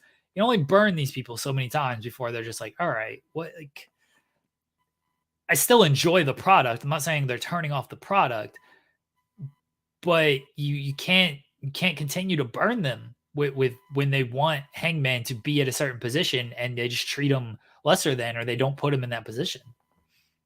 People in the chat are mentioning Wrestle Dream doing Swerve versus Hangman in Swerve's house. Is that an AEW championship match, or does Bryan capture the title at All In and keep it throughout most of the rest of the year? It feels like Bryan wins it All In and then maybe drops it back to Swerve, or maybe loses it to Hangman, maybe at Wrestle Dream. I wouldn't mind him losing it to Hangman at Wrestle Dream. So Danielson wins at All In, huge moment, crowd's happy, and then they do Hangman, and Hangman not necessarily cheats, but does some underhanded tactics, maybe a low blow while the referee isn't watching, really solidify that Hangman is the bad guy here. You can go back to Swerve and Hangman with a different take, because yeah, I get it. The big deal is that it's going to be in Tacoma. That's Swerve's backyard, so on and so forth. But like, maybe you don't need to just do the hometown thing all the time. Let Swerve have a big standout match against somebody. Don't know who. Could, maybe it's Okada. I don't know. But if there's somebody else that could have a big match with Swerve, do that. And then do Hangman versus Danielson and have Hangman capture the title. Let a heel Hangman hold it until you go back to Swerve, because you've already solidified that both men hate each other. The battle lines are drawn in terms of who's going to be cheered and who's going to be booed for the most part. And let it go. Let it happen. So Wes was saying, I think the hardcore understands when you have a top tier talent that AEW has, Ospreay, Danielson, Mox, MJF, Swerve, Okada, Hangman, Kenny, when healthy, that these side quests are going to happen. They do. Here's kind of my pushback on that. The side quests are going to happen. The Hangman Swerve story is the top story in AEW. It's a story that everyone agrees has been fantastic. It's a story that, with Swerve being the champion, is a focal point on the show. You are going into the biggest show of the year. I don't care what AEW says. They're like, oh, this is a big show, but also All Out in 2 weeks is a big show. And also this Dynamite 250 is a big show. All In's their biggest show of the year. If it wasn't, they wouldn't be holding it at Wembley Stadium. It wouldn't do the biggest audience that they have. It's their biggest show.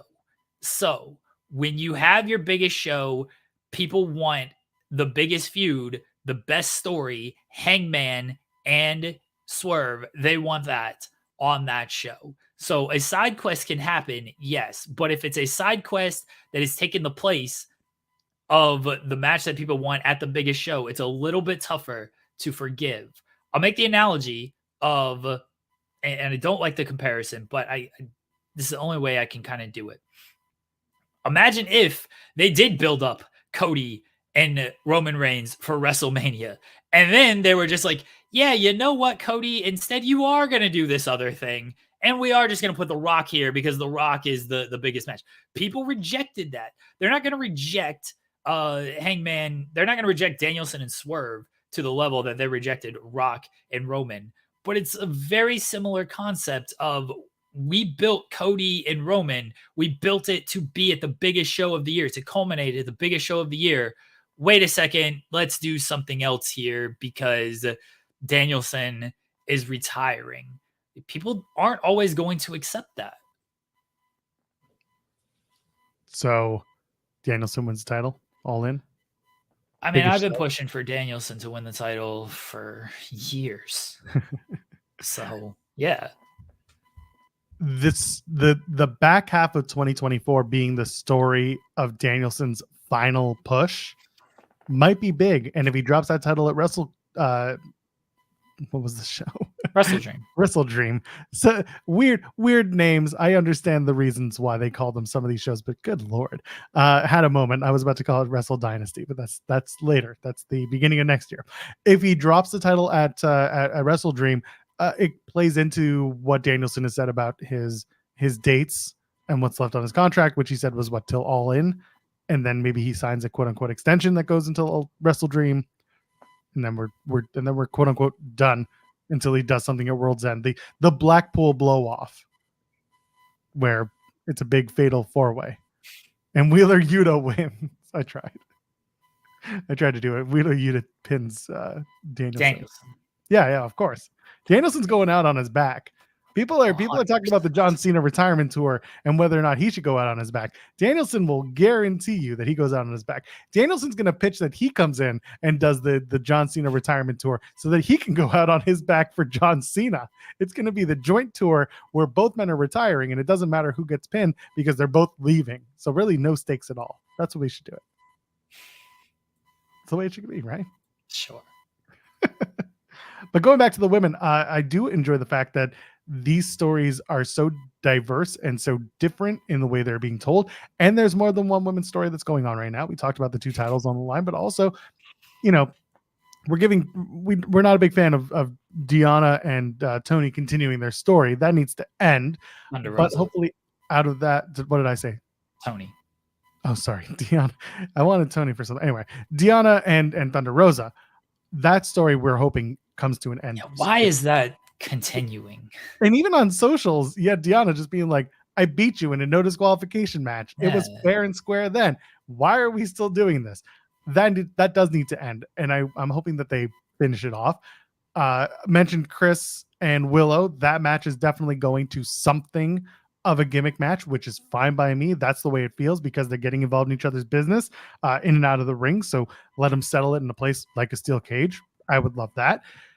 And unfortunately, Serena Deeb was set to have a program with Riho until Riho, unfortunately, she was fractured her arm, and that sucks. But it again just plays into the idea that there are stories coming from the women's division. There are focuses coming to the women's division, something that for 5 years people sat and said, this is unacceptable. Now we're finally getting there. And I appreciate that as someone who enjoys women's wrestling, who follows it and talks about it with gusto when it comes to that. So it's good. I'm happy that AEW is finally taking those moments and capitalizing on them. And this is kind of like the funny thing about wrestling, especially in a men's mostly men's presentation, and then the women's division is often cast to the side. A lot of the times you'll see a lot of older stories that the men told move over to the women's side of things, and then it's told with the same points but with different presentation because of the way that the delivery works or the way that the story is told. It's very similar but different, and I like that. It's good stuff. There's a lot of good stuff happening in the women's division. I think it's the strongest that they've been since inception. Yeah, the women's division, we've said it on this show. Mariah and Tony's been the best stuff they've been doing. And now it really peaked. I don't, they might have another peak, but the current peak was what happened on Wednesday. So it's been good. And look, Mercedes deserves some credit because they had a cornerstone to kind of build around. And then with that, they could factor in everybody else around that as well. Mercedes was always going to have to be on television. You weren't going to pay her that much money and then take her off of television. So that allowed them to do one story. And then they did other stories. Obviously, they were going to keep doing the stuff with Toni Storm because she was the women's champion. I love that they did something with Deanna and Thunder Rosa. Yes, they need to probably wrap that and figure what's next after that. But that was very good. And then they were trying to do something with Serena Deeb and Riho. Unfortunately, Riho got injured. Maybe they can still do something with Serena Deeb. We will see. But the addition of Mercedes kind of elevated everything because what's been good is she's been an addition. She's not been a replacement. And I hope everybody understands what I mean by that. Of instead of, oh, we have Mercedes now, we're just going to put her on television and yank off other women talent. It's been, no, we have Mercedes now. We're going to add her to the stuff we've already been going with. And I think that's been a very good thing. Yeah. I'm looking forward to more good stories being told. Cyclops Better Than Wolverine asking if they're still doing one women's match per show on Dynamite. Traditionally, yes, but as we talked about when we started our AEW talk, one of the benefits is that there are more segments and just more involvement with the women. So as a result, the last 45 minutes of Dynamite were very heavily featured in the women's division. Stuff like that is nice. Do I want more than one match? Yes, but you have to have a reason for it. Go ahead. I think that it's overrated of how many matches are on television. This is what I was getting at. If you have it motivated, then more matches is nice. But if you're doing it just to satiate one section of the crowd that says one isn't enough, then I'd rather you do one and then do segments that build up for next week or the next show, whether that's Rampage or Collision. So I mean, if you look at it, let's take NXT. Everyone praises the NXT women's division, right? They had women's match, Carmen Petrovic, Ariana Grace, 2 minutes, 36 seconds. Thea Hale against Izzy Dame, 3 minutes, 33 seconds. Sol Ruka, Fallon Henley, 5 minutes, ended in a DQ. Add all that up, you're looking at just over 10 minutes of women's wrestling, but you had 3 matches. And you got to see the entrances, the presentation.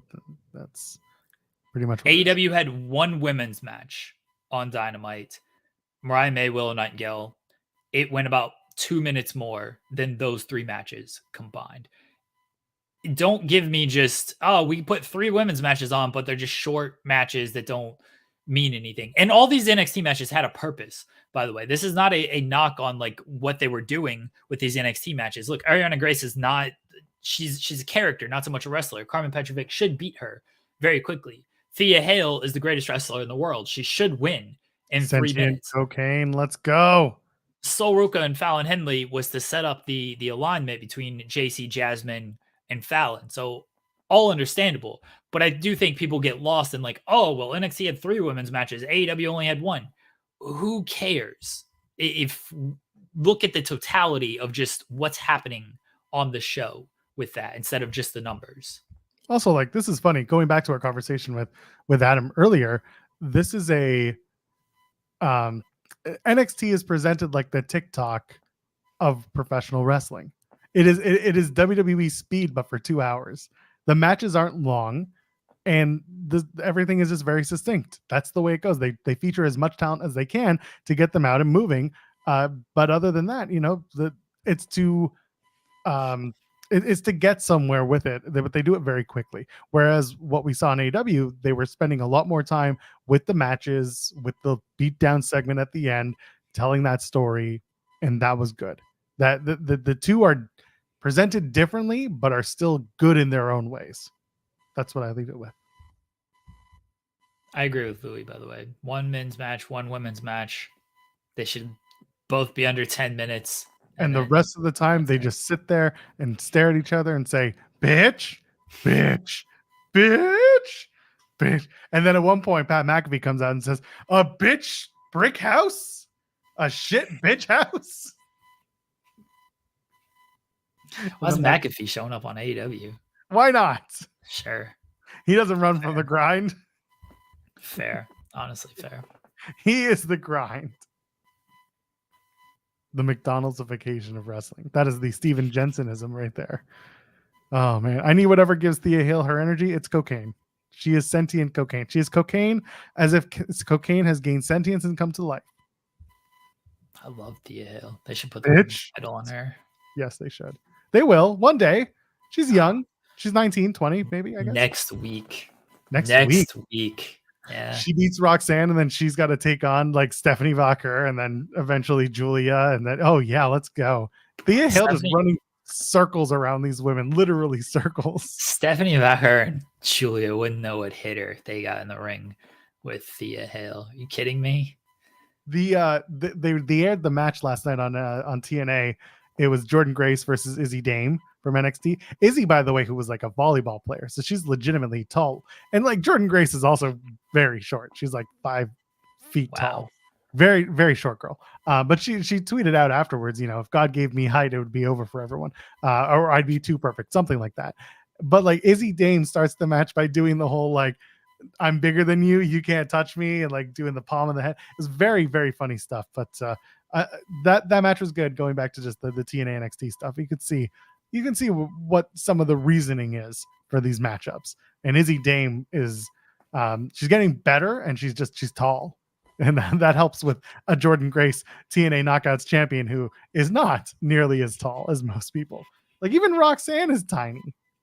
That match was hilarious to me, Roxanne versus Lola Vice, because they're both just very small, like short people. They're not small, they're short. It's always funny to me to watch that stuff. I watched TNA last night, Joel. Did you? Yeah. What'd you think? It was a show that aired. It was definitely the most inoffensive episode of TNA they've ever had. Said it on the post show. I was like, yeah, it's a show that happened. It's an episode that happened. Nothing bad happened. Nothing great happened. It just happened. Best part of the show was the Ali and Speedball interaction. That was the best part to me. It was good, but like when they announced, I know like Ali took back his challenge, but like they officially announced the match.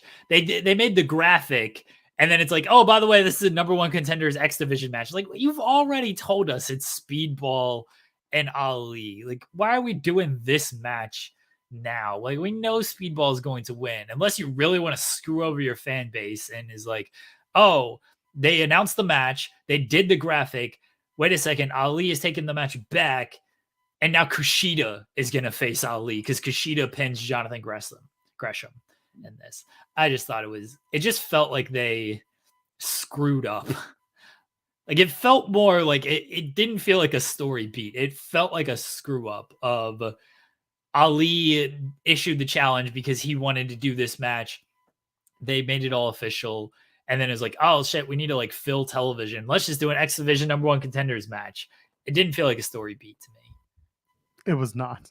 It was just, I was also confused when they filmed it, and I was like, what are they going to say to get out of this? And then it ended up being like, Ollie's just being a little bitch. Whoop, got your title match. Oh, you can't have it. Can't have it till you beat these people. Okay, you won. You get it back. Whoop, took it back from you. You're going to have to win it again. Like, that is the Ollie character right now. He's just being a little asshole. So, but I thought that the ending of the triple threat match was really good. It was Jonathan Gresham, who is now an octopus come to life, he spits ink, the black mist, it blinds you. Weird.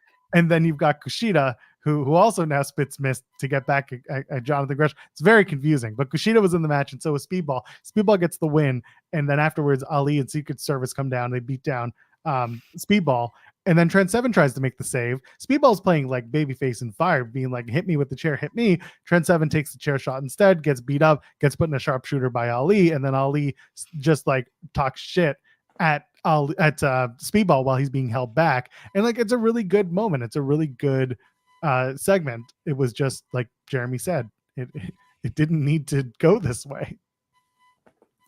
What'd you make of the Will Ospreay MJF promo? Ospreay apologized. He's like, sorry guys, I made a mistake. He didn't say what he apologized for.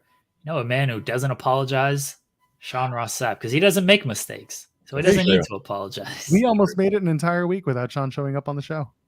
Damn, didn't happen though. Oh, so close. How you doing, Sean? Are you ready? For what? I mean, in less than a week. I'm just kind of hoping people forget about that.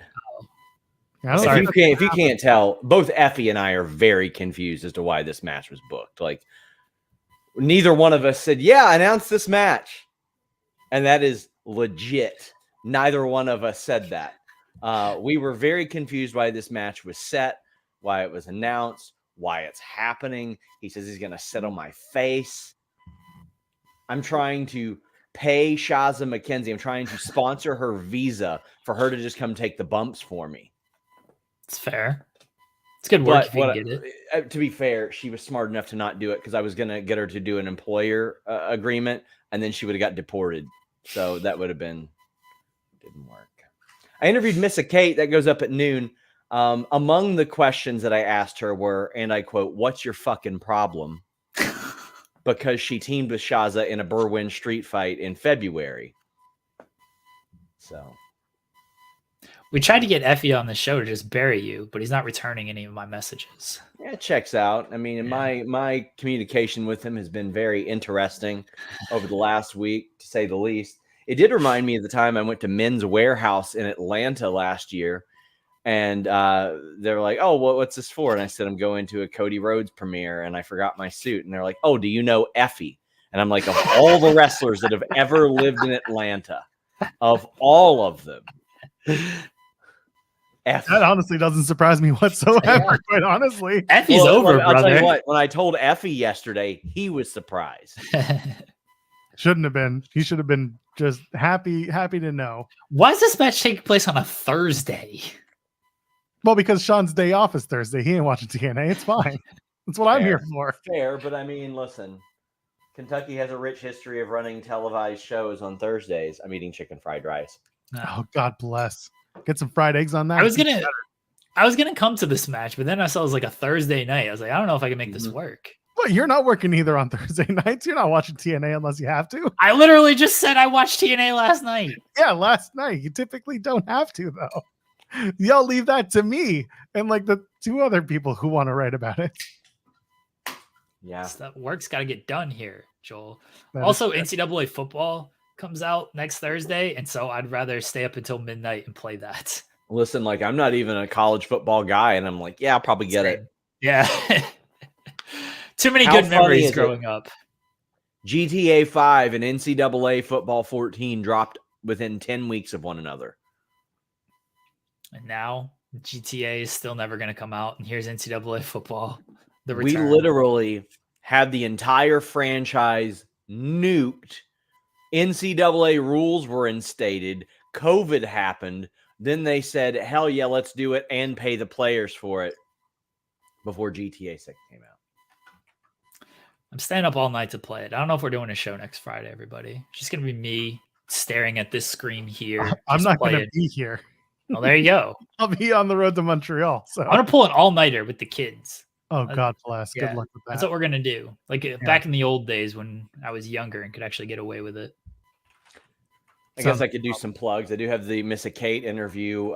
We dropped a detail on Fightful Select. I had been kind of sitting on the CJ Perry leaving AEW story because I heard there was going to be more to it, but she was actually a part of the April cuts of AEW.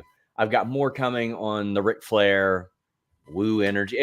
I mean, listen, Ric Flair, Woo Energy, and AEW are tied together, but not necessarily tied together, if that makes any sense. I felt like it was a 2 out of 3 thing.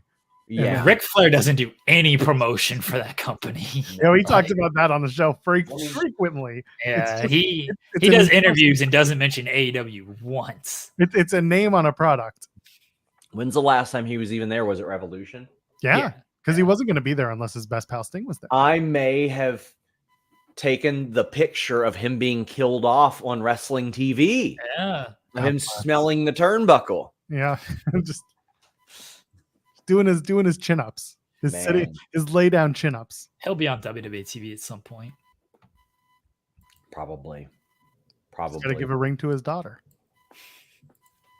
Yeah. I think Cena wins his 17th next year. I really do. I think it's Yes. I think it's the final way for WWE to be like, we're better than WCW. And they're going to send out and they're going to haul out Ric Flair to give him the damn title and be like, congratulations, champ, you did it. Because Ric Flair will have to eat that crow. I think. See, y'all are thinking too small of 17. He should win 19. Every month we're Yeah. going to do some Attitude Era Yeah. booking. Let's go. It's him and Orton for 3 months. Just hot potato. Hell yeah. titles. Let's go. Yeah, because I mean, Flair is just gonna say that he's a 21-time champ after that, and he probably should. I mean, like WWE just kind of came along and said, no, actually. But Cena should should just win the title every month. yeah. Too many long title reigns. Is there we anybody need we think could really break the record? I don't know Like because they the don't do 20-something? Yeah, they don't do like short back and forth reigns now. It's a lot. Everyone has the title for 3 to 6 months minimum. Or everybody deems it a failure. Yeah. Like, do So- people? It's so funny. Do people deem Stone Cold Steve Austin's first WWF title run a failure? No, because he held it for a year and 17 days and then 10 years. Again, his first title run? his first title was nothing. It was No, maybe his a first title run was what? He Couple lost months. that. He lost My- it to Kane. Yes, yeah, he but lost it to Kane. Yeah. my point was that people don't realize that necessarily. Yeah. They just think of the totality of Stone Cold's presentation on WWF television. There were no like people keeping track of those records, talking about it as frequently as they are now. Sure. Roman Reigns' title reign lasted longer than Austin's entire run on top. Yeah. Yeah, man, that is a thing. The way we talk about the wrestling business is inherently different from 5 years ago, let alone 10, let alone 20. I wonder how much different wrestling would be if they had done that or done something similar with Roman Reigns years and years before.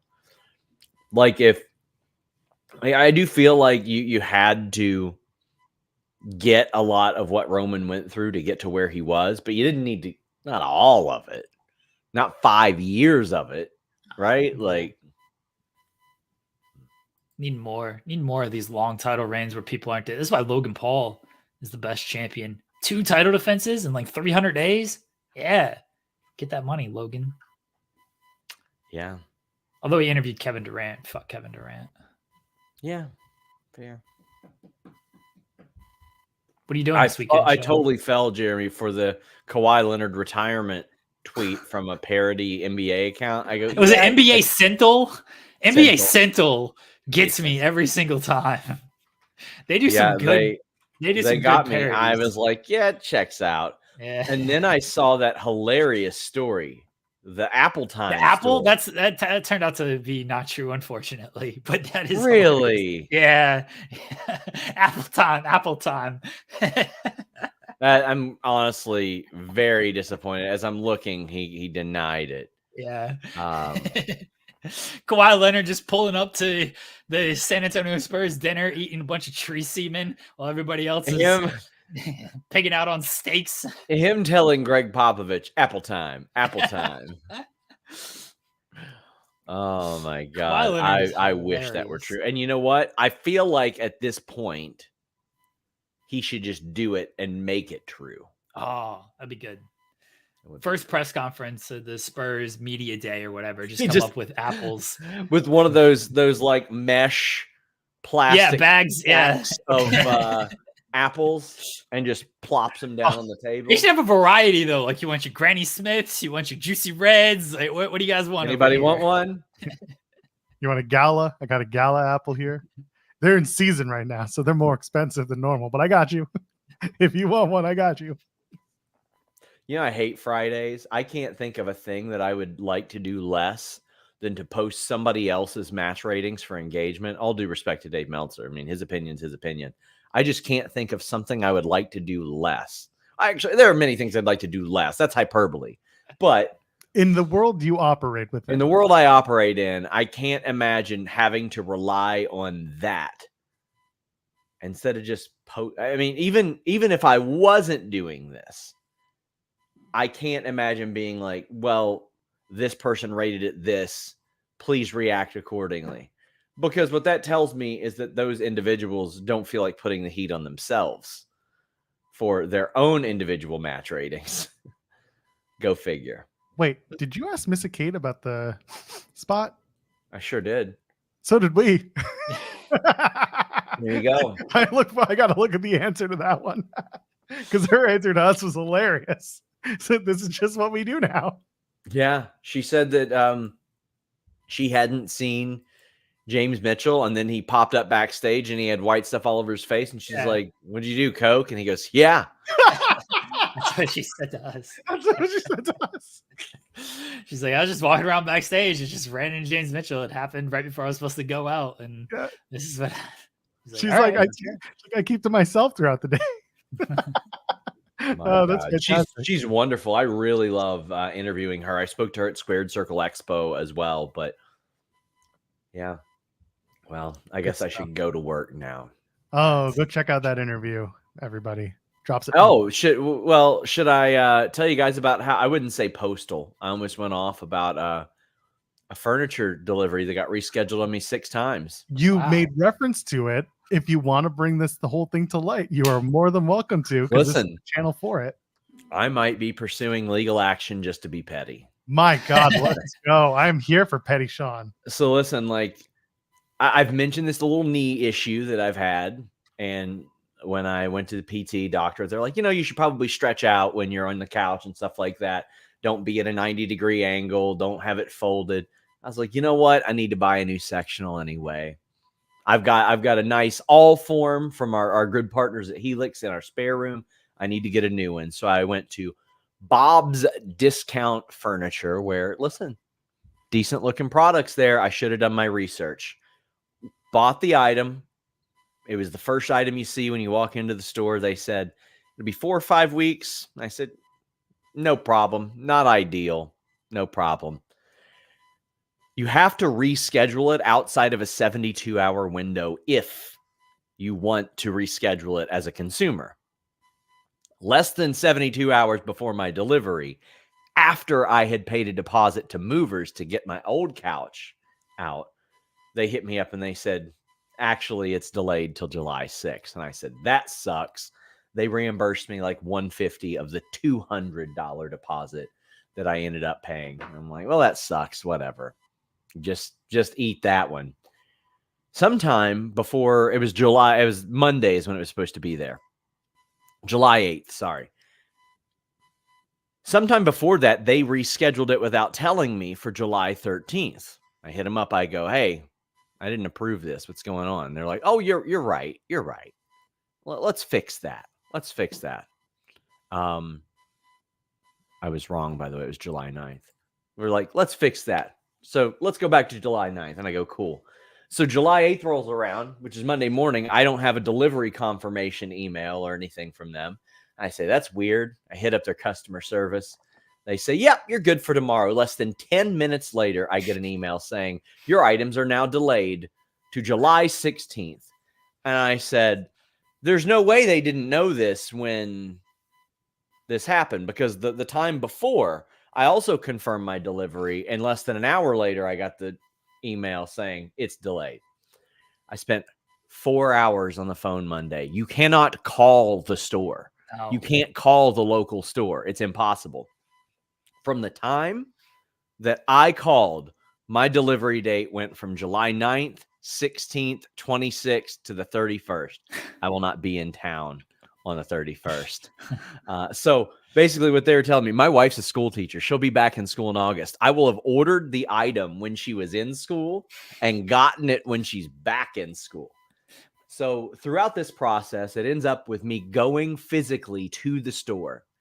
And they were blaming the Baltimore ports and all this stuff. They're doing all that. They're like, well, Walmart stuff and Target stuff. And I was like, that's funny. If I go and buy toilet paper at Walmart, they're not saying, we ain't got any. It's at the Baltimore ports. It's not the way that works. They got their stuff there. So we canceled the order. They could not provide me further reimbursement because they already had. I ordered another item. They said it'll be here Saturday. I left that store knowing no item would be here Saturday. And Wednesday, I get an email notification telling me that my item would not be here Saturday. So Wednesday, in the middle of a work day, I had to deal with all that, go back to the store, let them know I'm not personally canceling the item. They can do that on a corporate level. They can handle that. Because if I cancel it, they have no, motivation to ever serve me in any capacity. And I said, but if your delivery drivers ever show up, which was a hypothetical at this point, they will not be allowed in my home. And then I went and they said, well, every furniture store around here's got these Baltimore port issues. I asked for. None of them did. These carnies. Every single furniture store, I feel, is a scam. I went through this when I moved to Ohio and tried to get a bed. And I was told, oh, yeah, you'll have that within 2 weeks. I think I went 3 months sleeping on just a mattress on the floor because my bed was delayed that long. And when I got a couch, they delivered half the couch.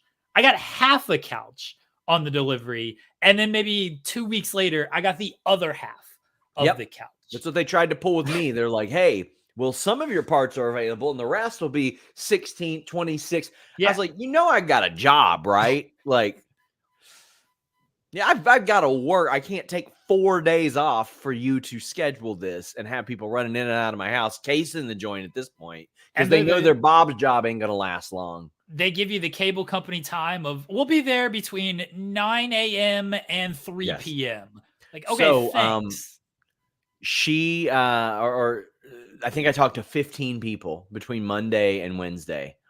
You can't physically call the store. You have to get rerouted and all that stuff. But it ultimately ended with me leaving, going to Haverty, spending the amount of money that I spent more on the sectional that I bought up the road was more than the sectional that I had paid for and used for 10 years. And I was just ready to do it. And at this point, I was like, you know what? Can't take them to small claims over this. So, because it's too much. It's more than that. And I was like, you know what? At this point, I think I'll just end up costing them more out of being petty than they're willing to give me which they're willing to give me nothing to walk away. But to me, Listen, Joel, I like you. I wouldn't just let you hold $3,300 for 3 months for me. Could you? Just hold it for me? Can I? No, you It can't. would go further for a lot And of things I want to do. like, listen, Bob's Discount Furniture. Just call it Joel's Discount Furniture. Give me the money. It's Joel's Discount something. That's fine. The discount is you give me the money and you get just discounted rates on nothing. I just can't imagine being like, you know what? Here, just hold on to this money for I don't need it in savings. I don't want to invest it or anything. I just want Bob's to hold it for me. Bob's Discount Holdings. That's pretty much what it was. And the situation probably will not end well for me. But you know what? I'm going to go down as petty as I humanly can. God bless. See, this is why I live in a building where people share their old furniture. We have a Facebook group. People are like, you want it? Come get it. That's great. We got ourselves a sectional couch because of that. Delivered to our door. Easy peasy. My old couch is going to someone in need, and they were promised it in May. So, yeah. And, so by the way, Bob sends you this fancy checklist 2 days before their delivery people get there. One of which is get your old couch the hell out of there so we don't got to move around it. Well, guess what? We don't have in our living room right now a fucking couch. What are you we saying? got rid of it. Are you setting up like lawn chairs to, You should. I mean, there's those memes that are like, guys only need this to make them happy. Yeah, that's what I'm thinking about. That's what I was doing in my apartment when I first moved here because I didn't have my couch. I just set up a lawn chair. Like, here we go. This is what I'm using. Listen, apparently. If that undisputed boxing game doesn't get released in October, that'll be me with a makeshift PlayStation 3 setup to play Fight Night Champion again. You can get I've been playing undisputed boxing for like a year now because they released it on beta on the computer. Is it any good? Yeah, it's very good. It's very good. Yeah. Yeah. I was playing Fight Night Champion. I was using an emulator to play that, and then Undisputed came out. And they've continually updated. So it was very much a beta version when they released it like a year ago. I think you could only get it on Steam, not on a console. Okay. So I've been playing it on Steam for literally a year. But I did see that like the full version is finally coming out in October, but I've already paid for it and play it. Like, they're not going to recharge I'm me. ready for. I'm so excited for that. Like, can't believe like nobody. Even if you released an unlicensed boxing game with nobody, like spend your time making a creator suite or something, and people will just make the boxers. Like at this point, I'm surprised that more people or more gaming developers don't do that. Just work on the gameplay, work on the creator suite, and not the licensing. I think the problem with that is so many people do want like the immediacy of the players. Because remember 2K tried to do that after they lost the NFL license. They're like, we'll just release like the same 2K game, which the NFL 2K games were great. We'll just release this, but it's kind of like we got some legends there and you can edit players and stuff. Not many people just want to spend their time. Let me edit a bunch of players on here. Like they want to play with the actual players that they know. That's why I don't care about like when I'm playing college football next week. I don't know anybody in college anyway. Me either. And I like doing long-term dynasty stuff, and I'm not gonna know a kid 5 years from now. So like all this, like the player is the player to me. Like, cool, this is who I'm looking at. Yeah, I love playing 2K franchises now because I don't know any college basketball players. I knew more women's college basketball players. Ooh, are they gonna have WNBA like franchise? Do they already have that in the games? I've never obviously played WNBA version. I don't know. Now I'm pumped too. Like they have WNBA players in the game. I don't know if they're doing. They do have. I know they have. Yeah, but I want to do a franchise, man. Yeah. Like that's what I want to do. I want to force Angel Reese and Caitlin Clark to play together, and the team chemistry just goes womp. That's what I want. Why are they fighting? There's no fighting in this game. Why are they fighting? Man, that's what I want. I want to put Jalen Brunson and Tyrese Halliburton on the same team, and then Tyrese Halliburton hits him with a rock bottom in the middle of the game. Well, kayfabe, Sean, they're actually good friends. Good friends. Besties even. Yeah. There you go. They have a group chat together. I kept kayfabe. You didn't keep kayfabe. Well, piece of shit. Sorry to spoil it, everybody, that Jalen Brunson and Tyrese Halliburton have a group chat and probably texted the entire time after that, like, that was so awesome. It's a shame WrestleMania falls during the NBA season, because if WWE could pull that off, that would be something. Oh yeah. But you have to pull it off in Indiana or New York. Yeah. So whenever, assuming Tyrese Halliburton is still in Indianapolis, he'll be there for a while. I don't think they're going to trade him, and I think he likes it there. I feel like his contract is pretty good. But he ain't going to wrestle. Obviously, he ain't going to wrestle at WrestleMania unless, gosh, the NBA season isn't over until like June or something. Maybe one of the SummerSlams. SummerSlam would probably be the best bet. They couldn't do it this year because Halliburton's in the Olympics, so it wouldn't work out. Which they say Brian Windhorst says he's getting no playing time. He should be getting some playing time. I don't know if he's the best passer, but I'm a Toronto basketball fan because we don't have a local team. I tried to force myself to like the Indiana Pacers when I was little, but I couldn't.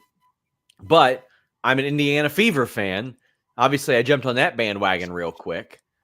But I can't support the Toronto Raptors and the Indiana Fever. It makes me feel weird. I just wish that, you know what pisses me off? Louisville was close to getting an NBA team like 20 years ago. Close. They were relatively close. And now since then, like, they've been jumped in line by Vegas, Seattle, Vancouver again. Vancouver became Canadian Hollywood. Let's go. More West Coast teams. That's all it is. I'm getting the hell out of here. No. What are you going to do? Go to work? Come on. Well, at least this time it was a more interesting conversation than other ones in the past. Well, wait, Sean's always interesting when he has conversations. We should bury all furniture outlets. Well, except for the one that apparently sponsors us. We should probably not bury them. They're pretty good. Good for them. Love that. Love that one, the one furniture outlet that Sean uses that actually worked for him. Everyone else, awful. The Brick, Leon's, the Home Outfitters, they don't sell couches. All the other places you get couches, not good. The one that Sean used that actually gave it to him, that one was fine. All the others are terrible. Rona, you're out. Unless they sponsor us, at which point we love you. SmackDown is tonight. Solo Sikoa continues his dominance, whatever that means. I assume he's going to come out and say, "We the ones," and I pinned Cody Rhodes after one Samoan spike, so I deserve it. Tiffany Stratton is going to unveil her Money in the Bank bedazzled briefcase because she's going to celebrate that victory. It's going to be pink. And it's going to be Barbie-ized. It's going to be Money in the Bank, but it's going to be written in the Barbie font with the Vanguard or whatever the hell it is from the boys logo on the briefcase still, because that's got to be carried around for the year. Baron Corbin and Apollo Crews team up to take on Legado del Fantasma. So sorry that another makeshift team is going to beat Legado del Fantasma. And Michin takes on Nia Jax in a match that's going to happen. This is the one for Michin. She's going to win this one. I know it. It's happening. And I'm sure Cody will be around, and I'm sure that the new tag team champions will be here. I hope. There was a report from WrestleVotes, who's been spot on with this stuff, that they're going to do a DIY A-Town Down Under rematch. Okay. And everything's going to fall back to where they were before last week. So, if they're doing an Austin Theory face turn. So, I mean, I don't hate the idea of doing it's not an Austin Theory face turn, but he starts hanging out with Gargano again, and him and Gargano get friendly, and that pisses off Tommaso Ciampa, and that becomes the Ciampa split, and then they do a thing with Ciampa and Gargano. Yeah. Why am I so violent? Yeah. We go back to that. That's what facilitates that particular heel turn. I don't like any of this. Yet here it is, inevitable and ready for you on SmackDown tonight, live on whatever outlets you watch it on. I don't like Austin Theory being a babyface. I don't need another Tommaso Ciampa, Johnny Gargano feud. I don't need any of it. We need Shooter Candace to come around and take care of them. Grayson Waller should just... send Austin Theory to NXT to be part of the No Catch Club crew. Sorry, No Quarter Catch Club, whatever they're called. And then he's getting a shrunk, and then we just move on. No Blackpool Quarter Catch Combat Club. William Regal somehow part of it all. The man runs this business. We run this business right out of town. We're out of time. Jeremy Lambert, anything to plug? Everybody enjoy your weekend. There's no major wrestling shows this weekend unless you want to watch a taped episode of Collision, which more power to you if you do. No thanks. So, enjoy the weekend. Everybody go out, do stuff. Watch wrestling if you want to. That's fine as well. But Touch some grass if you'd like. It's a beautiful day, beautiful weekend. Go enjoy yourself. I mean, it might not be. We don't know where people live. It might be a shitty weekend for people, Joel. If you're in Australia, sure, but like where I am, it's sunny, beautiful. Go enjoy it. Okay. Yeah. Well, we'll talk about what happened on Collision on Wednesday. Now on Monday, we'll talk about it. Our trios will get together again and we'll figure out a plan. That's fucking stupid. Until next time, I am at Joel Pearl, JOELPERL. Ladies, gentlemen, friends beyond the binary, enjoy your patriarchy and your weekend. We'll see you in the next one. Cheers.